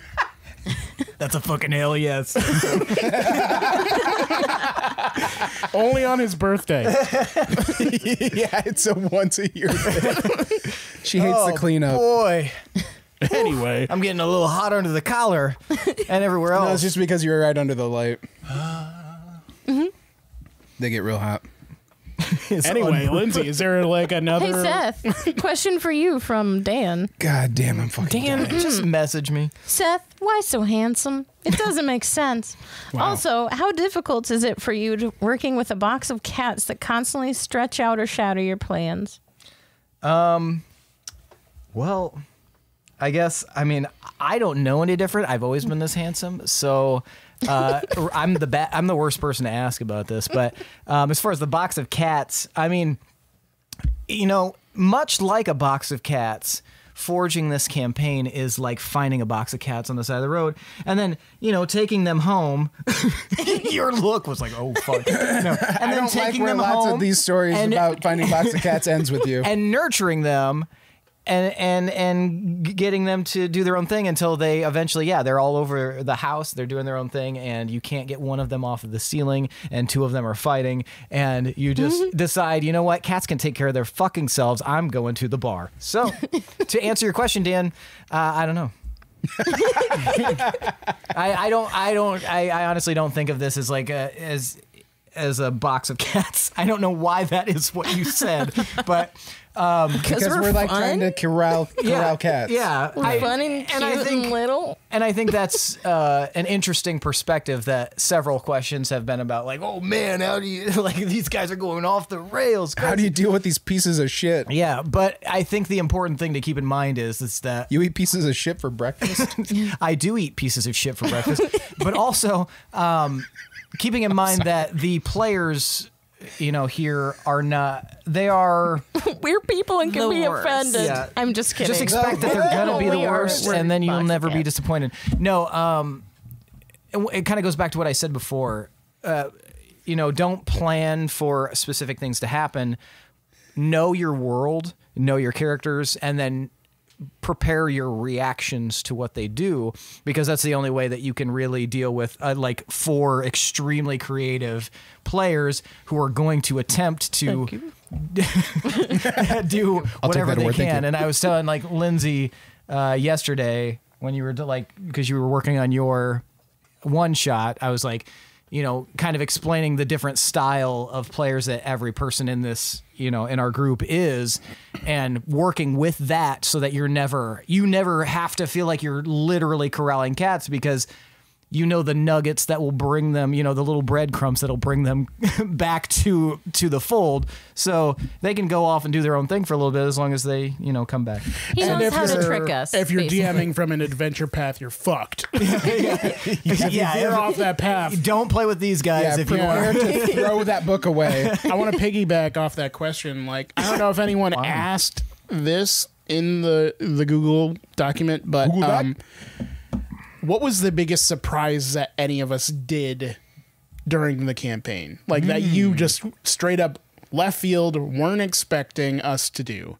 I mean, it sounds like and I'll go into specifics, but the general answer is there are so many times, like I've said it a million times, there's so much that I can't prepare for. And I think that any DM who claims that they can prepare for whatever is a fucking liar, because there are 4 other minds going at the same time, and I know all of you extremely well, and I still, like every single session, somebody does something that surprises me. I will say Willem with the stabbing in the neck thing, just the instant stab in the neck, that was so surprising. I did not anticipate that at all. That was like one of the most shocking things to me. I would say that, honestly, with Gorbel, one of the most shocking things was the kicking of the door, because I had already played like this door is flimsy, like it's just sitting there, and then you kicked it, and I was like, well, that fucking door's gone. It's a fantasy game. I didn't know that we were playing by those rules. Fuck this door. I like to tackle. I like to kick. Those are the 2 Willem. things. She fucking punted me off the fucking cliff. I apologize so many times. I know. It doesn't erase the pain. Said we were cool. For Pinwin, I would honestly say that you deciding to crawl into that carriage wasn't the most, but it was one of the things I was like, why? What is gonna happen? Why are you doing this? Like, you're gonna die. And No question, why not? I was like, yeah, there's no air in there. And you're like, I'm in there. And with Doesn't Tomar, matter. probably the most shocking thing was that one episode where it was just dark Tomar. Oh, the goat? Convincing those guys to The goat thing. Oh my god, that was. I was worried. That was a shock. I was like, this can't be something that continues, hopefully. That was one of my I want to take back one of my answers and replace it. One of my most memorable moments after starting recording was the ball at Marston's Manor. Oh yeah, that was good. God, that was a good time. Those were tasty hors d'oeuvres. Oh my god, that was fucking fantastic. Tomar just headbutting every fucking guard, like, and just disposing. Oh, I swear that they was were, peak I swear they were podcast. spamming in. Is that when I was pretending to be from Corkaligo? I've never been there. With the other Ricardo. Yes. Oh my god, yeah, that was a fun episode. that whole party was just that was good. You guys rolled with those ball. punches pretty easily. No, that was fun. Another question. Another question from Dan for Gorbel/Mika. How many times do you think you alone kept the party from getting TPK'd with your counter spell? we lost count. Oh, wow. I don't know. No less than 10, no more than 130. Sometimes good I wondered if disintegrate. they would even work. I don't know. Like, Yeah. there's no saying if your They did during good times. your spell would have actually like had a terrible effect on us, but I probably saved him a bunch. And a higher level spell, you still got to roll for counter spell, so it might not have worked some of the time. But Yeah. But it came in clutch. It was nice to have. You were the Yeah, ultimate, for just sure. like nonchalant, just It was perfect. badass. Yeah, Neo in the Matrix. Just no. constantly, Yeah. just like, no. and Just I would always constantly be saving so and happy. healing. his pause, Seth's pause, and then the okay. That's another thing. Yeah, like the times that we've surprised you so many times.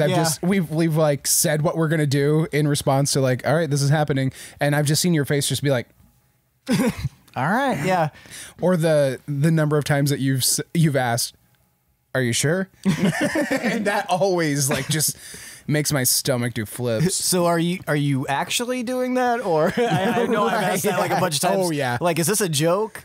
But yeah, we do have to make it clear when we're joking and when we're not. I think that's why I said like every session there's at least one thing that I'm like, what? Like what? Okay, yeah, all right. Let's see where this. You goes. got it, dude. Yeah. Yeah. All right. Next question. Okay, for Tomar/Tomas. This isn't Tomas. How much time does it take you to paint your minis, and how the F do you get so much detail so fine on something so small? The real question. That's Billy asked though. Dan, it is Dan. I appreciate Teach me, that senpai. question. I mean, Teach it's me. not No, listen, really senpai. podcast related, but and I've thought about doing like painting videos, but I don't know. The amount of time is hard to say, and it super depends on the mini. I don't airbrush anything, so that increases the time considerably. But a small mini, maybe a few hours. But you also, it's really hard to tell because when I'm painting minis, I'm painting multiple because you have to wait for a layer to dry. So then you move on to a next one, and then you move on to the next one. So it's really hard to quantify. Basically, just pencil a good like These are his greatest hits. a good 5 hours in your day to do the mini painting. Billy and I both backed Reaper, Bones 5, and we're getting like a shit ton of minis in soon, and I'm probably going to do like some mini videos or something when I have time to. Best advice if you're just beginning mini painting is just to use shades. Like if you like lay down your base colors and it just looks kind of shitty, just put a shade over it and that'll like increase how cool it looks by like 50%. And I mean, as far as tabletop ready, that's all you need because you're going to get your hands all over it. You're going to drop that shit. But yeah, it's a really fun hobby. And that's when I listen to my podcasts is when I'm painting. So That makes sense. It's a good time. No. All right. What else we got? Question for myself from Dan, and it's kind of funny because he said, is this your first podcast you've edited and cut? It's done really well, and it seems like you have some experience there. So I did actually help out a lot earlier on, and then I had a baby, and that took me out of the You had a game for baby? a while. I had a whole baby. What? Yeah. Yeah. Who's the dad? Who is it? Who's the baby? wait a minute. You're gonna have to wait for campaign 2 to find out. Wait, are you taking as long to name this one as you are the Pinwin twins? I think so. Total Not actually 2. a U.S. citizen yet. Pinwin the sequel? Has not been named. She Can't legally be edited a like citizen. 9 through like 40, I think, something like that. Like there was a big chunk of time where she was editing all of them. I edited like the first 8.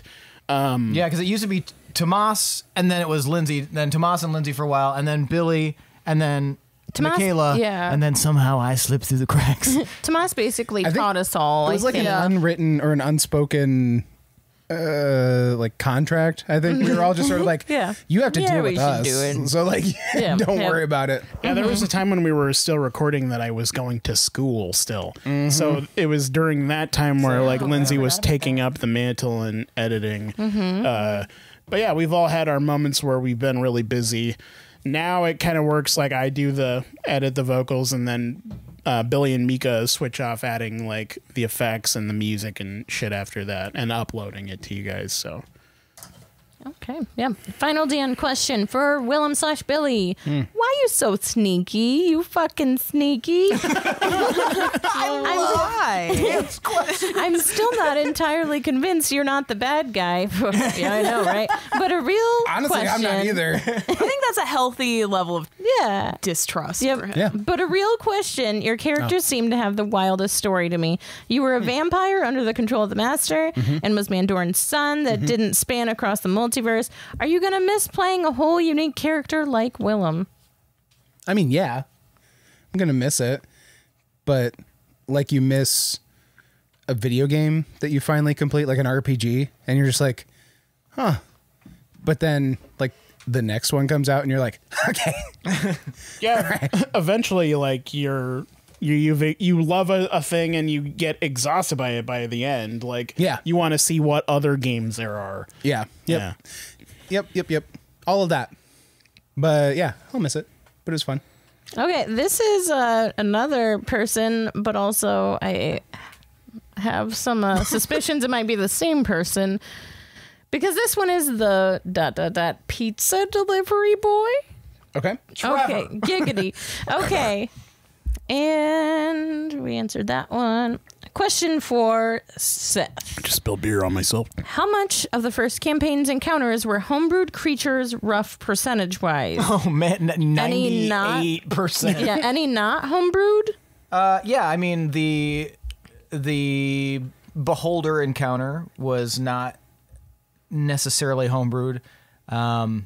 There were probably some elements that were. It's very difficult for me to stick to a script because one of the things I like about homebrew is the fact that you can control so much about it that doesn't fit normally. And so normally you'd have to like, okay, what monster does this and this and this? But what I like to do is I like to take the stats of one monster, homebrew like a concept for it, and then use the stats of that monster and maybe add like one or two things so I can still keep, track of the CR and everything to make sure that it's at least going to be something that is not going to murder them immediately, but also like, Thank you. It has its okay, thumbs down. Okay. But yeah, I would say like, 98, 99%. My favorite homebrew creation, I think, is the Death Lanterns. Fuck Those are those cool. things. And, The Death Lantern so goddamn much. and on the podcast, they've been just like an eerie specter, but they're right the very last session before the podcast started, where they had this battle in the Gods Valley, coincidentally, against Calcifer and some of the others. That's when the Death Lanterns first showed up, and it wasn't this map, but it was my bigger map. That's like, I think it's like 6 foot long, and I had it like all drawn out. It was this massive like abandoned part of this ancient city, and I just realized I'm sorry I punched you just a second ago. Wait, you punched me? It's disconcerting. I didn't realize. And it was all laid out, and they were jumping from the tops of buildings, and these Death Lanterns showed up, and it was actually creating like a huge issue for them to be able to move because these Death Lanterns would get up, switch around in the air, and then drop back down in different configurations. And so they were battling that. They were battling several gelatinous cubes. They were battling Calcifer. They were battling like a bunch of different shit. Okay, hold on. Pizza Boy also said, going into the next campaign, are the encounters going to be typically planned in the same manner? Don't answer if too spoilery. Well, here's one thing first before Seth answers. Some of you have the reward of create a random encounter. Do not forget to utilize that. Over this break here, take some time and think about a cool thing to throw at us. I did forget about that. So that's Trevor. I've been trying to I've been trying to ease Seth ever so slowly into using some of the monster manual just to create some more variety of monsters that he may not be familiar with, because Seth has homebrewed like his whole life. So there's monsters that he might not even know exists. But to be fair, my initial love for Dungeons and Dragons was spawned because that cousin I mentioned, one of my gifts when I was 8 years old, he gave me it was either first or second edition monster manual, and I read it. I read through everything every single day. That I was obsessed with it. Specifically, there were the brownie, I don't know what it was. The brownie, it's a sub race of the halfling. I was obsessed with that creature. I was obsessed with a few in there, and I was like, oh man, I'm gonna write a story about this. It's gonna be so dope. I'm gonna draw all the pictures. And so I read through all of the advanced Dungeons and Dragons monster stuff. And there are tons of elements that I do like to employ, but I figure giving a little bit of I don't know, wiggle room is always fun. It's always nice to be able to do that, because then you don't have to. Not only can you just kind of make it fit better in your world, but also you can kind of stem the tide of any metagaming that might take place. Oh, these are trolls. Nobody cast fire. That's true. Right. Yeah. Mm-hmm. True. I mean, and it's also on us not to metagame. And I know it happens. It just happens. Not since I yelled at Elijah. But yeah, I don't know what to add to that. But one thing I'm hoping for campaign 2 is just seeing some new type of stuff, just changing things up a little bit as far as what we encounter. Yeah, the encounters. I will say this: the encounters for campaign 2 will be a little bit more in the. There will be some that are in the deadly range, for sure. There will be. It'll be less. I don't want to say it'll be less softball, because it wasn't really softball, but I will go harder in the beginning stages to make sure that some of these battles are challenging. So. And I want to reiterate, I don't think challenging necessarily means good. Hard doesn't mean good. Yeah. Exactly. A good encounter is something that you don't expect, something that has abilities you're not ready for. It can be deadly, but lore implications. I don't think the DM should ever try and kill the player. DMs that do that are assholes. Yeah, no, it's I despise the idea of the DM versus player mentality. I think that sucks, and I think the idea that you're in direct opposition just kind of creates a weird relationship with your DM, because then you're just oh, this is my enemy. They're not with my best interest. Best interest. Me. Yeah, and my interest is always what's going to be the most interesting story. How are these people going to have the most fun? So. Yes, Trevor. There's a chance of death. There's always been a chance of death. We've just found ways to subvert it completely. We have Mr. Magoo our way through. I will say one thing I can say right now is that there is not a cleric in the next campaign. And that will be its own obstacle. So we're going to have to find ways to work around that. Fuck. Yeah. It'll be fine. It'll be fine. This is fine. Fine. Through the fire. Question for Gorbel / Mika from Pizza Boy. Yeah. Mika once mentioned in an episode that she did not enjoy the combat of D&D. Same. Nice and segue. would rather just roleplay the whole time. Has that since changed to enjoy it a little bit more? Or does she still prefer the role playing and would rather not have the combat? That's a good question. I think that combat has a time and a place, and I don't despise it. Sometimes it gets tedious to me, because I feel like there isn't a lot of time during combat to have conversation or just interactions. It's a lot of it's your turn, you go now. I think it's also more of a problem at level 20 because you have so many things you can do. You're spending a lot of your time what the fuck do I do? And you're looking at all of your millions of spells. You want to kind of drop a one-liner as you're hitting them or something. Yeah. But it's also oh, will this work? Oh, will he save against this? Oh, all this shit. But all of that. Yeah, I don't hate combat. I would say that I strongly prefer the other role-playing aspects, and that's probably because, like, one of the reasons why I was always curious about playing Dungeons and Dragons was because I was really into, like, playing with, I guess, not even just dolls, like anything that I could, like, assign a personality to. I would play with it. But I was always into role-playing as a kid, as an adolescent, as an adult. Always liked it. So I like it. One of my favorite role playing. One of my favorite combats was between you and Lila way early on because there was like so much emotion involved in it. So that one was fun. And you way almost died. Oh yeah, I've almost died so many times. Oh my god. Mostly from smooching. Yeah, yep.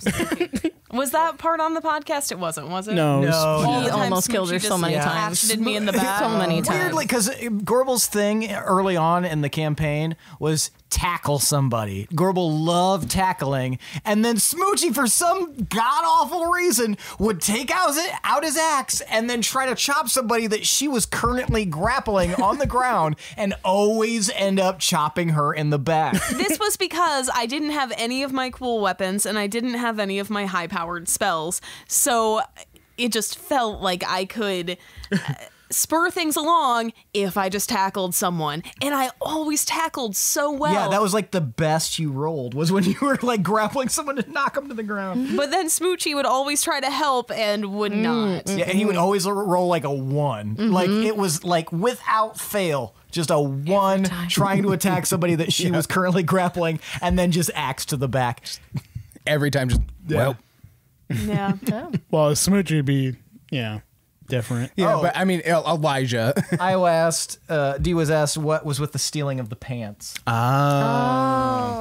I don't even know. I know. So I know it the answer started to in this. Dogwick, right? Yeah. No, it didn't start in Dogwick. It started before continued in Dogwick. Dogwick. Because it started off in like one of the first sessions. Like that shit. You guys were drinking, and Smoochie's character got very, very drunk. He was failing his constitution saves like crazy, got very, very drunk, and you convinced him to take his pants off because he said he was hot. Because he just offhandedly was like, "I'm hot." You're like, "You should take your pants off, man." And he did. And then you took his pants and you went out and you found a flagpole and you put them up at the top of the flagpole. So when he woke up the next morning, he was pantsless, still wearing his vest, and he had to climb up to go get it. But the most memorable example was because he was refusing to take his pants off to get into the hot spring because he didn't want you to steal his pants. And then he got really drunk and you convinced him to take his pants off. And then he fell asleep in the hot spring. And then when he woke up, his pants were flying next to the flag of Dogwick. So that's one part of like Tomar's original personality coming out, because before Destiny happened to Tomar, he was much more goofy. Like he was like the youngest child, and he always thought he was like the bravest and coolest of his group, even though he wasn't. But yeah, he always did pranks. He used to do pranks all the time, especially to Smoochie. So that was childhood essentially happening. Yeah. But then he became like a exemplar of the dwarven pantheon. Providence is a hell of a drug, man. So yeah, that's what happens. Speaking of Tomar, question for you from Pizza Boy. What character class was Tomar before the pods of casting began? Tomar was a cleric, and interesting enough, I don't know if we talked about it on the show, but Seth did this thing where he put us through like this grinder of a beginning story, and how we played it out, it determined what class we were. So it was something we were just trying out. Like, we didn't choose our classes at first. So based on how we played, that is how we were assigned classes. And for a long time, I kind of got sick of playing a cleric. So I was like, maybe I'll do something different for the podcast. So I did like a homebrew fighter class. But then I was like, I want to be a cleric again. I really want to be a cleric again. And it just kind of worked out perfectly. Like the story kind of followed along that track really well. Because I think you mainly hinted at it, and so I was like, I'm going to give him the option of choosing. And I think, during that episode, I had you like, do you want to do this? And then you selected to become a cleric of Wirecrag again. And basically, shit kind of happened where Tomar was questioning his connection to the religion itself. Like, Wirecrag seemed kind of shady and shit like that. So he kind of just abandoned it for a while. And then that's when he went into the ethereal plane, and turns out he was wrong. yeah, and then so Tomar was wrong again. The very first couple of sessions is when they kind of started. They were living in Moonreach. So these two had never played Dungeons and Dragons before, and so I wanted to I was like, it would be really interesting to start if everybody started at age 10 or 11 or something like that, and then you could and I asked them all. I was like, is everyone cool with the idea of kind of how you play kind of develops? Yeah, that's pretty loud, man. Sorry. Kind of develops the character and class that you have, and that was what was really interesting. Is everybody was like, yeah, let's fucking do it, and then of course these two were like, I don't know any different, so I've never played before. That's fine. It was very reminiscent of Morrowind. At the beginning of Morrowind, if you play that game, you can go to the census office and he can ask you questions and it determines your class. It was really cool, and I liked that. So over the course of 2 sessions, however they reacted to things, Willem more often than not chose to try to sneak in to places. They were given the option of how to put to go in and put the lineage stone back, because that was their first thing, as they retrieved the lineage stone from this giant boar in Moonreach. And Willem wanted to climb in through the window and sneakily replace it. And Lewin wanted to wait and then kind of see what happened. And then, of course, Gorbel and Tomar were just like, we're just going to knock on the door, and then we can convince them that we found it outside. And so, that was part of it. And then Gorbel rolled really well in recognizing the essential demon door, tonal response memory kind of thing, where there was a tone that played, and Gorbel rolled really well to remember the tones, and that kind of led credence into the bard. But also Gorbel, and then as a kid, was extremely gregarious and did things in a specific way. And then Lewin was very much by the book, kind of a fighter, very but also very kind with animals and stuff, and ended up, kind of being a weird amalgam. And then, of course, Smoochie was the only one who changed his after the fact, because I originally had him, what did I originally have him doing? It wasn't, it was a ranger. I had him as a ranger, because the way he played was much like a ranger. And then he was like, no, I'm going to be a barbarian. And so we developed a story together of how that came to pass. Yeah. Okay. I think we lost DarkStar God. Yeah. Peace out, man. If you didn't leave already, I think you did. Sorry. Goodbye. Goodbye. Yeah. Thank you for joining us. Yes. Yeah, we should probably consider wrapping things up. So maybe we a couple are on more. The last 2 questions that aren't from me, unless you want to answer all my questions Look at my too. baby. But There's a baby. where? Show us a baby. I would like to we can't see, your babies. I'll get closer to see a baby. I like him. Oh, I see what you're doing. I see. What? What's happening? It's in the oven. Oh, exciting. Congratulations again. That's so exciting. Oh my gosh, love. Oh. All right. Okay. So, question for Pinwin: does Pinwin like plums? Plums are gross. I hate plums. You know what? Who said that? Pizza boy. Oh, you know that pizza boy? Ay. With this pizza. Anyway, Pinwin probably likes plums. I don't know. Lindsey hasn't had a lot of experience with plums, honestly, so I think he'd probably like them. They seem like a Pinwin thing. And question for Willem/Billy. Willem. Or Billum. Okay. Yes. Why did Willem become a soccer parent? Was it just the stress of the entire campaign that made him not want to ever be in that type of situation again? Or was it more of a spur-of-the-moment decision? I need answers. It definitely was a spur-of-the-moment decision, because none of us really saw that coming. Kind of, but at the same time, I liked the idea of him shirking the idea or like the responsibility of being like somebody else. Was it Dan? Was like, you know, you're Mandoran's son, you're a vampire werewolf, you don't exist in all the like any of the other. You own the manor and shit. Yeah. And, I like the idea of just saying fuck all to that and just like turning his back and being like, nah, man, I did that.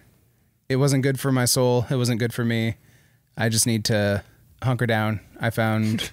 God damn it, D-Wiz. I'm sorry, but yes, we've linked it several times. Yep. Okay. Do we want to do a last question? Did you guys have any questions about the campaign at all that you wanted answered? Or? Yes. I have a list. So many. Yeah. Okay, well, we can. Let me pee real fast. Okay. Me I'm too. sorry. I'm going to beat you there. Okay. Can I? All right. No. 2 minutes and I'll be back, guys. Or I guess after Billy. Lindsey, what were some of your questions? We can answer Oh, those. yeah. Okay. Are individual ones or? Yeah, do those while Seth and Billy are gone. Okay. Guys, we are almost done. We had no idea how long this would Yeah, take. we really didn't. We're learning as we go. Oh, do you think Tomar will regret choosing Ascension? I have no idea. And that is all dependent on what Ascension brings him. Like, as far as, like, people on the material plane, Tomar would intend to visit them and catch up with them as much as possible. Whether or not he's allowed to do those things is kind of up to Seth. So, whether or not he'll regret it is kind of totally up to that. Because Tomar was already leaving the homestead to try and find the dwarves in other countries in the 2 years since the war ended. So, I mean, he's always been kind of distant. So, I don't know. Probably not. He probably wouldn't regret it because he has more power now and he can use that to help people. Okay, yeah. Same question for Gorbel. She has cool cigarettes now. Yeah, I get the cool cigarettes. I feel like I leveled up with my potential partners. So I'm looking forward to whatever happens. Gorbel's future is bright. Yeah, for sure. Okay. Is Gorbel okay? Like, after all that family stuff and the deal with her ex and then, you know, Lufrig and all that stuff, she had it pretty rough. She doing okay? Thank you for acknowledging that. Yeah, it's me. This is me, I feel. The Lufric stuff, I think we had already determined that we were going to bring Lufric back. We do have his head in a bag. But the trauma of seeing him headless, like, That real. sucked. That sucked. Yeah. But it was also an extremely intense moment, so I feel like I was able to compartmentalize that a little bit. The family stuff, I do have some questions for Seth about that. Every like revelation that we had about our parents Yeah. bothers me a lot. Yeah. I feel like the entire campaign we were just figuring out that our parents were like very flawed individuals, and each time we learned something about them was kind of like, oh. I don't know if he was intending this either. Like, I was thinking more existentially about it. Like, there is a point when you as an adult realize that your parents weren't like these perfect people. Yeah. And they had these weird pasts and they did shit like that. I don't know if he was intending to make an analog to that, but it very much like drove that point home. And then we kind of felt like we were pawns of what our parents did. So yeah, it's weird. yeah. But I did like that element. I kind of like that our parents weren't, perfect people who and they were a little bit more nuanced and had their own shit going on that didn't revolve around us. Right. Yeah. Here's Like one. normal parents. Here's one for Billy. Does Willem regret not talking to Gorbel about sending her mother to the sunlight plane until the last moment? Who's that from? That's from D-Wiz. No. Right. Your answers are so succinct. I think when it came down to it, he did eventually say, he copped to it. Yeah. But I mean, It's like need to know basis. It didn't need to know. And it turned out okay. Yeah, it turned out fine. And it, I just like that. The fact that me withholding that information made everybody be like, is it? Why is he doing that? Is he a bad guy? Is he the traitor? Is he the traitor? And I'm just like, no, that bitch asked me to fucking kill her. I did her a service. That is a question I do want to ask because I'm pretty sure it's Rory, but I'm still not like completely like, is he the traitor? Oh, yeah. Or was there somebody else? Yeah. Like, yeah. Or was he just like a pawn in that whole thing? Because I had a thing with Rory. We were friends. So I'm assuming it was Rory. But I want to know more about why, and I want to know what happened to him. I know he like turned to ash and probably died, but why? You know, where did he go? Yeah, there was. I made notes of like the clues or whatever that he gave us about who the traitor was. Long hair snake, curly straw colored hair, tall, thin. Our notes are really The Raven ring. Curly straw covered hair. That's like Zyko. Right? He wouldn't.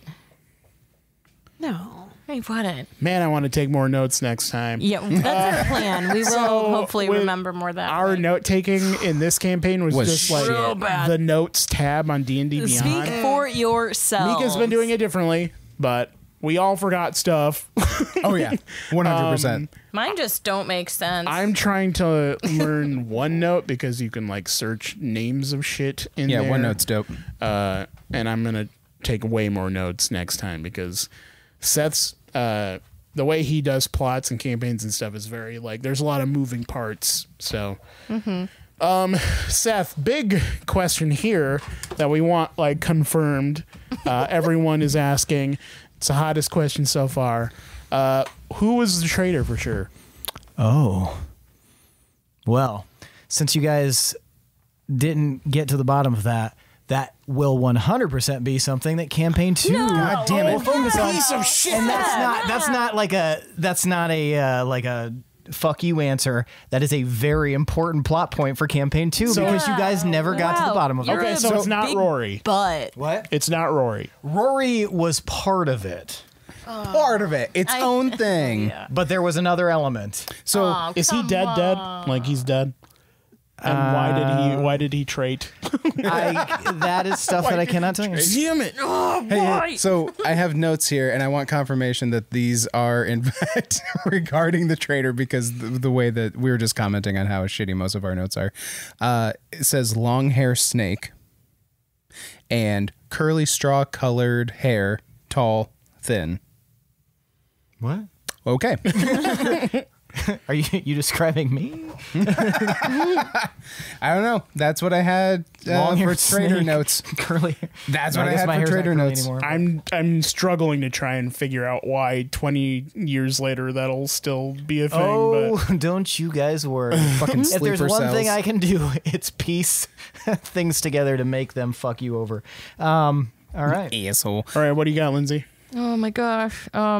For me, Oh, I thought you were said there was one more question. I was just going. I have a good ending one from myself. If, tooting my own horn. ask myself It's a question. perfect. Lindsay, why are you the best? do No, I mean Gorbel's for like all of parents us, like but yeah. end up together? That is something that we will have to see. Oh, there was man. a way that you guys could have resolved that situation at the end. Really? Yes. There were several ways, in fact, Probably not. with his memory, but here we are. Okay, so Well, someone has to ask. I'm not just gonna do these things for people without them asking me first.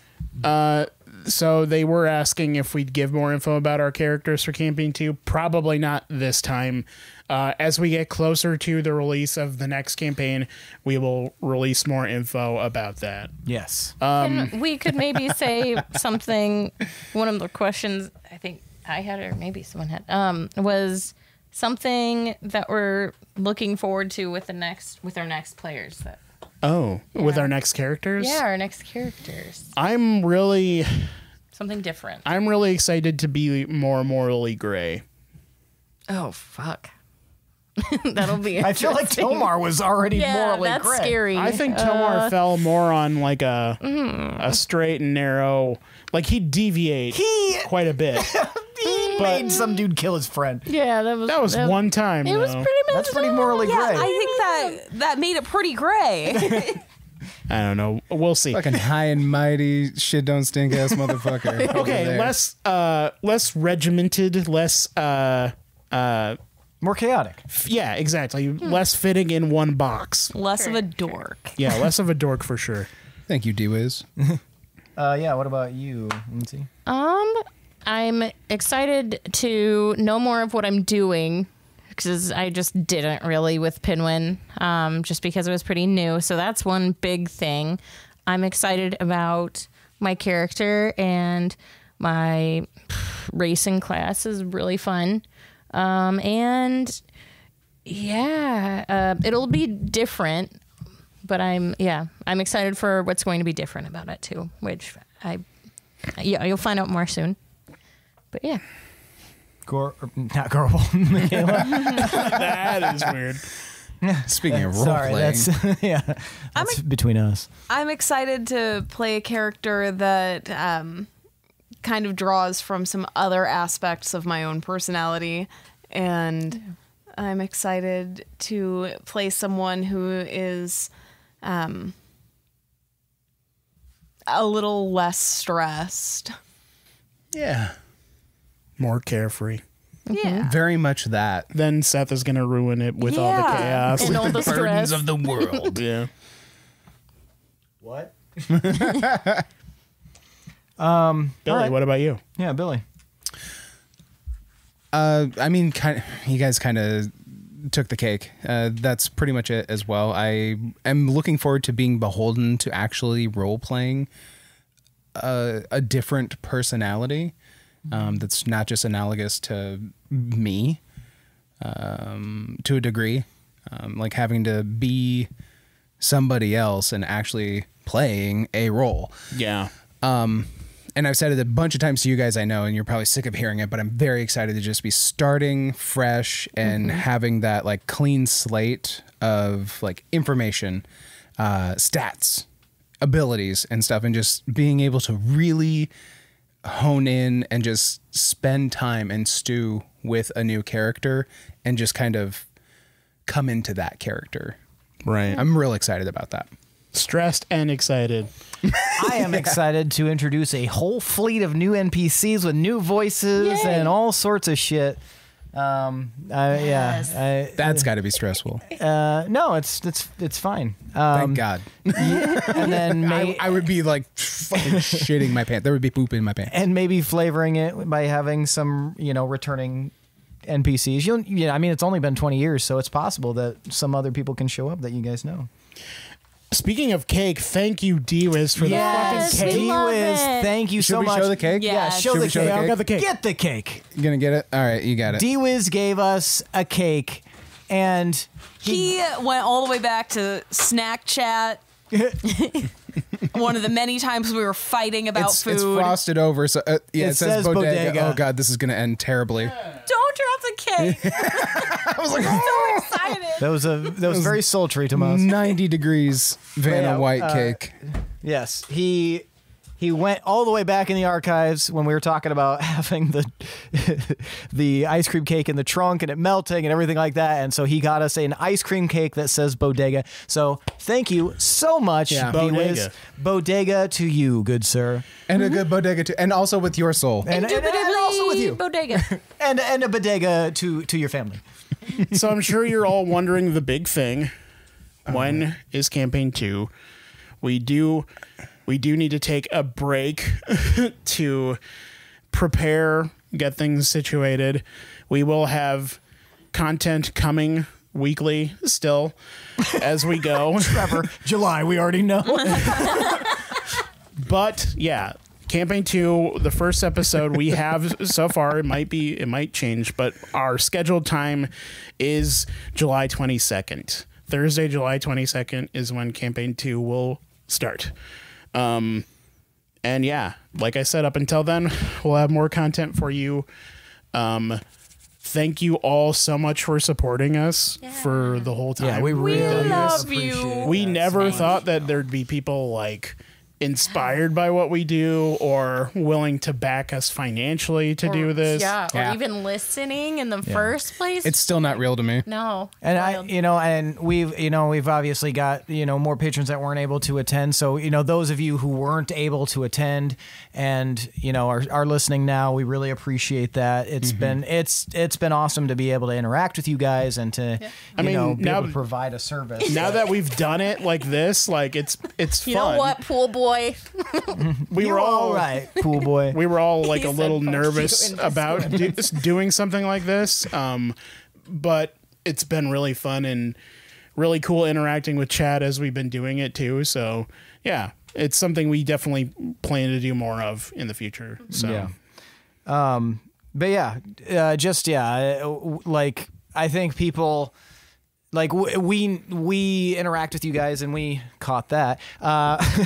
We appreciate it. So I don't want you guys to ever think that, it's just, oh yeah, these are our patrons or anything like that. Like, in our own private chat, we chat about you guys all the time. Sometimes, we even say nice things, but no, we genuinely appreciate it. And, our numbers grow every day for like our months are just getting bigger and bigger for, how many downloads we get. And so, we appreciate those of you who have taken the time to donate and interact and do spread all the that word. stuff. Yeah, sharing is huge. Yeah.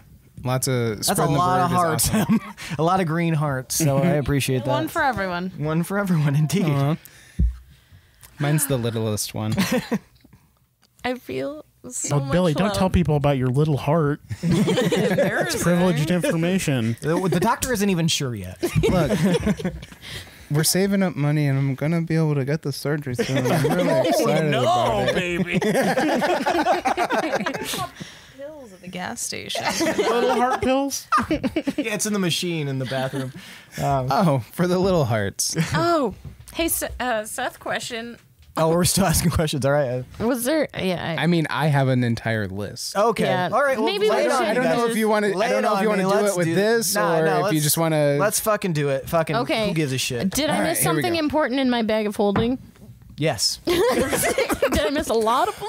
Several things. Oh shit! Oh, I made a 12 Days of Christmas, but like a bag of holding joke. I'll post it in the Discord. All right. Who else has got a question? I Is oh But go, because I'm is getting the joke I am. song. I have so many. Seth. Well, ask one. Whoa. Yeah. Damn. I don't even think there's that much content. Once I stopped and was like, what questions do I have for everyone? do it. I went Do and the I questions. kept going. Okay, so is Aro actually bad? Yes. I mean, he Aro was a kinda victim had a of circumstance. Aro, you guys fucked Aro over in a different timeline, and he took revenge. How many Aros appeared in this campaign? 2. Okay. All right. I knew there was an alternate Aro up in there. Is Drake mad we didn't help him with the mushrooms? No, Oh, good. he could care less. Billy, you can go ahead. Okay, I go now. Not now. Not now. Okay, so I have like I'll do a couple rapid fire ones that are just yes/no questions. Okay. Did we bring back Koth? No. Fuck. You should have asked me before I left. Did Hazel stay at the Belderac to raise the kiddos? Yes. Did Rothia ever get better at baking? No. Is Mort okay? No. Oh, no. He's Orke. Okay, that's good. Is Lewin still the Thorn City god? Please. Thorn City God. Stay tuned. No. Okay. All right, somebody else can go now because the rest of mine are more in depth. What does that orb that I was to protect do? I told you in chat. Oh. Okay. Keep that on the DL. Yeah. Did we bring back Lufric? That is what I asked Gorbel, so why don't you tell them? I already said that yes, because that was already discussed. Yeah, Tomar did say he would, and that's why he grabbed the head, so that makes sense. Check. Did we bring back the Boy King? No, that was impossible, as we established. yeah. It was also like I didn't think we were planning on it. by the point we got to that, it was. I think we were like, oh yeah, gross. No. maybe it'd be better if we Did we bring back Penny Lively? That's up to you guys. Yes. She was my friend. I mean, if Willem asked it of me, then I would spend 25,000 gold to do that. Wow. 525,000 gold to bring back. I didn't know you cared that much about Penny Lively, but hey. Oh. She was my friend. She was good to us. And she did not deserve that fate. She was good to all you guys. Did we bring back Dildane?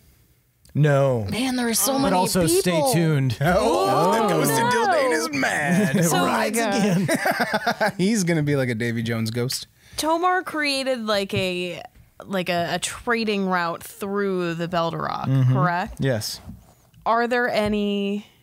Is there any bad juju around that since it's like a religious spot? So that's an interesting question. But the thing that is most primary to Wirecrag is a god of the trade. forge. And the trade that goes through Wirecrag is mostly like unlocking the ancient secrets of forging and weapons and armor and things like that. So that is their major trade that they're pushing out and bringing through. So this pleases. Wirecrag. Nice. Okay. And it will have far-reaching effects into campaign 2. And consequences?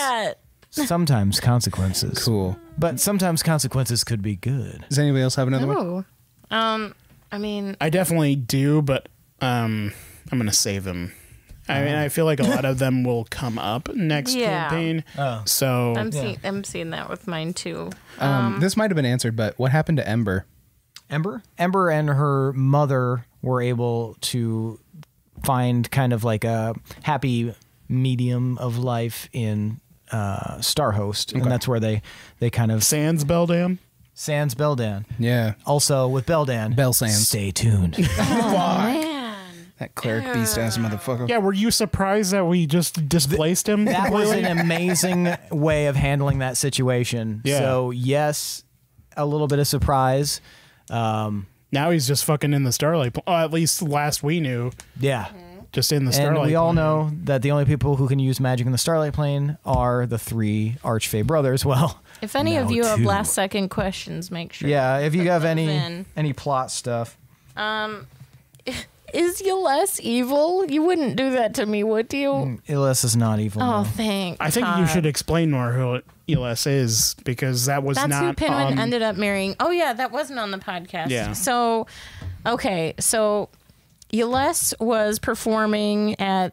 We went to some fancy like concert venue thing and had Whimsy for the first time. That drink we always mention, and then that's actually where we met Mandoran. He was a janitor. But then he ended up being Mandoran, so it was crazy. But Pinwin ended up befriending him. But yeah, one of the performers during that performance was someone playing the lute, and it was someone who woman Les who like, Beautiful woman, beautiful voice, captivated. yeah, Pinwin. super good at the lute. Like yeah, he just completely blew him away, and so. Yeah, she was in Deepminster, and he wanted to cycle back to find her again. And yeah, that's who he ended up marrying and having kids with. But it really sucked because she was with Mandoran, so it'd suck if she was evil. So I was worried. Well, nice. Yeah. Is there anything huge that I forgot? Yes. I mean, yeah. 100%. Yeah, there are several huge things you forgot. Yeah, but that's we okay. all That's did. all part of it. Yeah. Okay, so M asked, "What's your favorite game outside of D&D, tabletop RPG?" board game, Wait. Before we video get game, into that, I whatevs? have one more podcast question. Okay, go. What would have happened if Willem had picked a different combination when he was in the thing? Like, would there have been a chance of just defeating the great adversary in that room? So I will say you got probably the second best configuration. There was no like insta kill, but there was one that would have immediately removed the first level, which would have been the best case scenario. You were able to lop off a lot of HP and one of the limbs. Nice. And you also, all of you together with your choices during that moment were what decided how far into the future things are, which will become much more apparent in campaign 2. Jesus. And I'm hoping it'll be like a aha moment when you kind of play it back and like, oh, that's why it's 20 years later. So Shit. Cool. Would there have been a combination that like buffed the Great Adversary? Yeah, there was one really bad combination, and that's the one I was most concerned about. But yeah, Sweet. Awesome. I like it.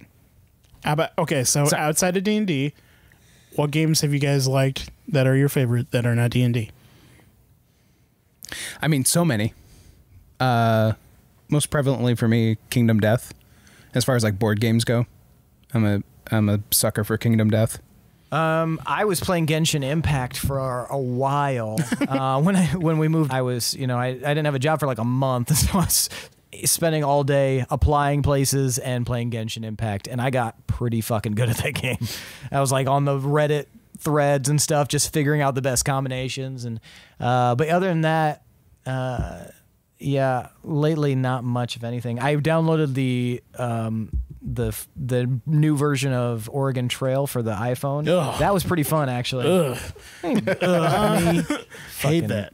You. Fucking you. I don't have a lot of background in tabletop role-playing games.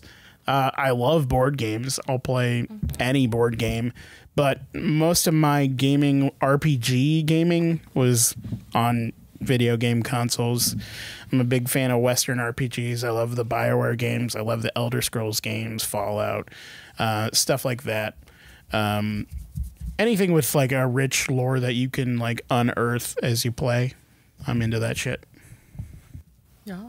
Hell yeah. Yeah, if board games count. I really enjoyed Adventure Time Munchkin and Boss Monster, but that's one where no one wants to play with me, but it's really fun. Yeah, Boss Monster is dope.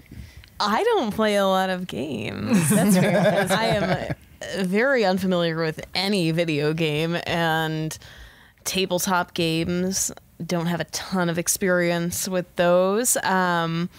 Board games hasn't come up much. My family has an ongoing Farkle tournament.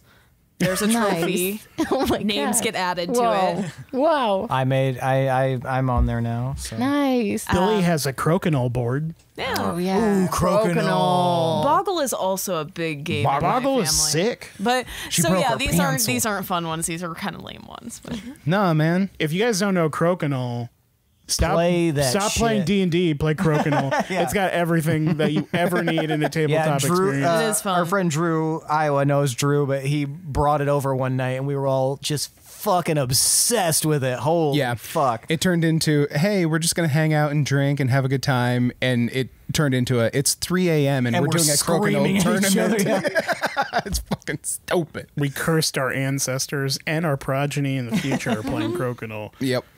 It's awesome. Anyway, Do we have any more questions? I don't think so. if you guys have any that we didn't answer, just put them in chat, and then we will try and answer them. Yeah. But other than that, I've got a question for you guys. I want you guys to tell me what NPC. I think we started talking about this at the beginning, but I want to know which NPC was you guys' favorite of the entire campaign, not just on the podcast. And I want to start with we'll go right to left, or I guess for them it's stage right to, or no, stage left. Whatever. No, it's yeah. Shut up. Stage right. Stage right. Up. I don't know, man. Probably with I don't want to do the obvious one. I'm gonna just say what's the Zyko? obvious one? Zyko. Zyko. Yeah. Oh, I'm just gonna say Lyra, just because of the possibility of what she has ahead of her, and like a character who has that legacy of, oh, my dad brought home back to the dwarves and he relit the soul forge, but now I have all this expectation. Like, I think that origin is fucking awesome as a character, and I'm really curious to see what happens to her. So All right, very nice, Lindsey. I mean, yeah, obviously Zyko. I felt like Zyko and Pinwin should have been cousins, but Turns out Gorbel and Zyko were cousins. yeah. But other than that, I really liked the little guy that Willem picked up and just was like putting in front of us the whole time in the Jeff? house. Jeff, he worked at his voice Bossy was Bubba's. funny. Yeah. He had a funny voice. I liked him. Are you mad at that? No. He was there like 2 seconds, and I'm like, you know what? I like him. Oh, I like Dreg too. Forgot about Dreg. Duh. And motherfuckers act like they forgot about Dreg. You're all welcome for that perfect pun. Everyone left. Points. Everyone left the chat.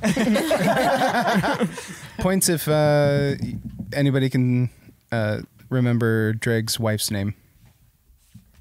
Ooh. Other than Seth, obviously. No. You know, none of us remember that, No. Billy. No? Do you remember? Driga. There you go. Yeah. Wow. Dreg and Driga. It's just Drigo. I mean, Dreg without facial hair. All right. What do you got? My favorite NPC is Calcifer. Ugh. Because he's your daddy. No, dungeon because daddy. I think I love. Shut up, Billy. Give me the stick. It's me. Don't give her the stick. I like Calcifer for the following reasons. Reason the first. I like a villain that has like an element of humor and like goofiness. I like a combination of kind of creepy humor. I think that's fun. I think I like it so much more than something that's just straight up scary. I also loved the whole thing where he was there but he wasn't really there. It was super annoying and really frustrating, but I think that's what I liked the most about it. Oh, Seth, why Loved did he voice. dance all the time? Oh yeah, loved the dancing yeah. too. Man. So, you guys kind of touched on it. He had ants in his pants? He had ants in his pants. That made Because him he's dance. based on you. No. So it was an element of Roshgal's personality that was kind of, kind of pushed forward, but also the master and his influence over him. So this is something that we didn't get to touch on because you guys kind of like Too stupid to figure it out. no, but the questions weren't really asked. If you guys had ever rolled insight on his dancing, Wow. it would have been Thieves' Cant. Never did Oh my we God. one time. And it would have been, Wow. it would have had some secret messages in there. Oh, never again will I forget to roll insight on dance. Holy moves. shit, I'm inciting everything. Yeah, now. exactly. next Next campaign, campaign, I'm if anyone rolling insight on a dances- fucking worm. What the fuck? He was. You're dancing? Oh, fuck you. Insight. Like, What is this How worm? do we not ever ask that? Or like, what kind of dance is he doing? We're or so mean to you. we're We talked about what kind. It was kind of like a rumba, wasn't it? I love that. Yeah, I'm like, so you guys never did this? You guys like, you fucking idiot! How dare you! Fuck you. Fuck you. I guess now I have to do this. Oh, is somebody trying to join now? Who is it? Is it Darkstar again? baby, come back. You can Oh, he put it can on me. he can hop in just for the goodbye. And I just Hopping in can't. for the goodbye. Well, Billy has to Yeah. say his favorite NPC. Billy doesn't matter. Nope. Welcome back, Darkstar. To the D20 Syndicate podcast, where We're everybody's so made up and good. friends. Like Gorbal. This is the shit we edit out, by the way. Yeah, this is that in every song we come up with. Yeah, so No, many we've songs. kept some of them. We have. Backpack with Sorry, with the go, headphone go jack. ahead. The William. stick is yours. I have the power. Love He-Man. I have a top 3. All right. You sack of shit. I'm pulling a Pinwin here. Gonna pull the Pinwin on this grenade. I like Lance.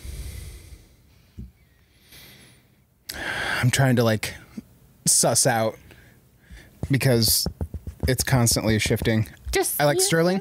You say Yeah, what you Sterling's like. Oh, Go you with can your gut. thank Iowa for Sterling. Oh shit, that was D-Wiz. Good job, man. Good job. Sterling Nice. was dope. He was cool. Sterling's cool. I like Sterling. I do like Dreg, but like the top, like the third spot is like neck and neck. I'm gonna give it to Dreg. Okay. All right. Lance, bet. Sterling, and Dreg. Who was the other one? Yeah. Now we're curious. I Yarfrey. I'm biased though. Ooh, I also really loved Aura. Yeah, They Aura were was great. Great. So sweet. What about you guys? Put it in chat what your favorite was Yeah. before we go. Yeah. Any other questions do we have? I think we got him. Yeah. Favorite Yes. NPC, Trevor. Every single question Come on, Trevor. could have been. I had one question that I don't think we'll have time to answer, but it was just compliments about each other and our characters and what Yeah, we we don't have loved time for most that. We don't about have each time for of that. us. We already sucked We our own did. dicks We at the end of I the know. actual podcast, so It's Yeah. true. This is true. Yeah. It is known. But that's- Well, So say we all. everyone's saying does any- Zyko. I have spoken. Oh, okay, Iowa, chill out. man, if you're gonna make Zyko bad, I'm gonna be so upset. Zyko's in campaign 1, lady. Like, you don't need to be worrying about him, or should you? But he's gonna have like some like dope, it's only 20 years later. dope so- pepper hair. Like he's getting older. He's getting the George Clooney. Yeah, he'd only be. Shut up, Trevor. There's no 38. way Hazel was your favorite. You didn't even know her name. You don't need no. Lying piece of shit. She don't need no man. He did Nobody like liked that. Hazel. She was completely. She like, was just trash. She sucks. Speaking of Hazel, her like nurse. oh yeah. Like I love. The There was poor an lady. episode that I edited where Tomar goes, "Oh, what was your name again?" And you just fucking lose it. You're just like, "Why the fuck would you ask me?" And I played that 20 fucking times. Yes, and I loved it. The nanny was fucking amazing. I loved her, and she was willing to stand up to basically a demigod Yep. just Yep. because She was not having any shit. Yep, she was a tough cookie. I liked her. I also really like Kurdu. Kurdu was a bro, man. Never trusted Brahm. He's a traitor. He wasn't a traitor. He had I mean, a bad day. His name is Brahm. We set him up for failure, I feel.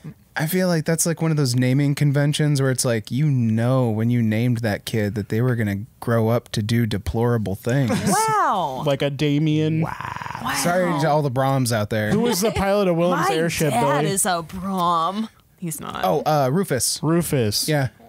Rufus was cool. Oh, fucking, yeah, that was the other one that was like kind of edging out Dreg was, oh God, now I can't remember his name. Vocha? Vocha, thank you. Oh, yeah. Vocha was Yeah. tight. Okay. was Vocha. And disappeared And into the Herc. night. So hot.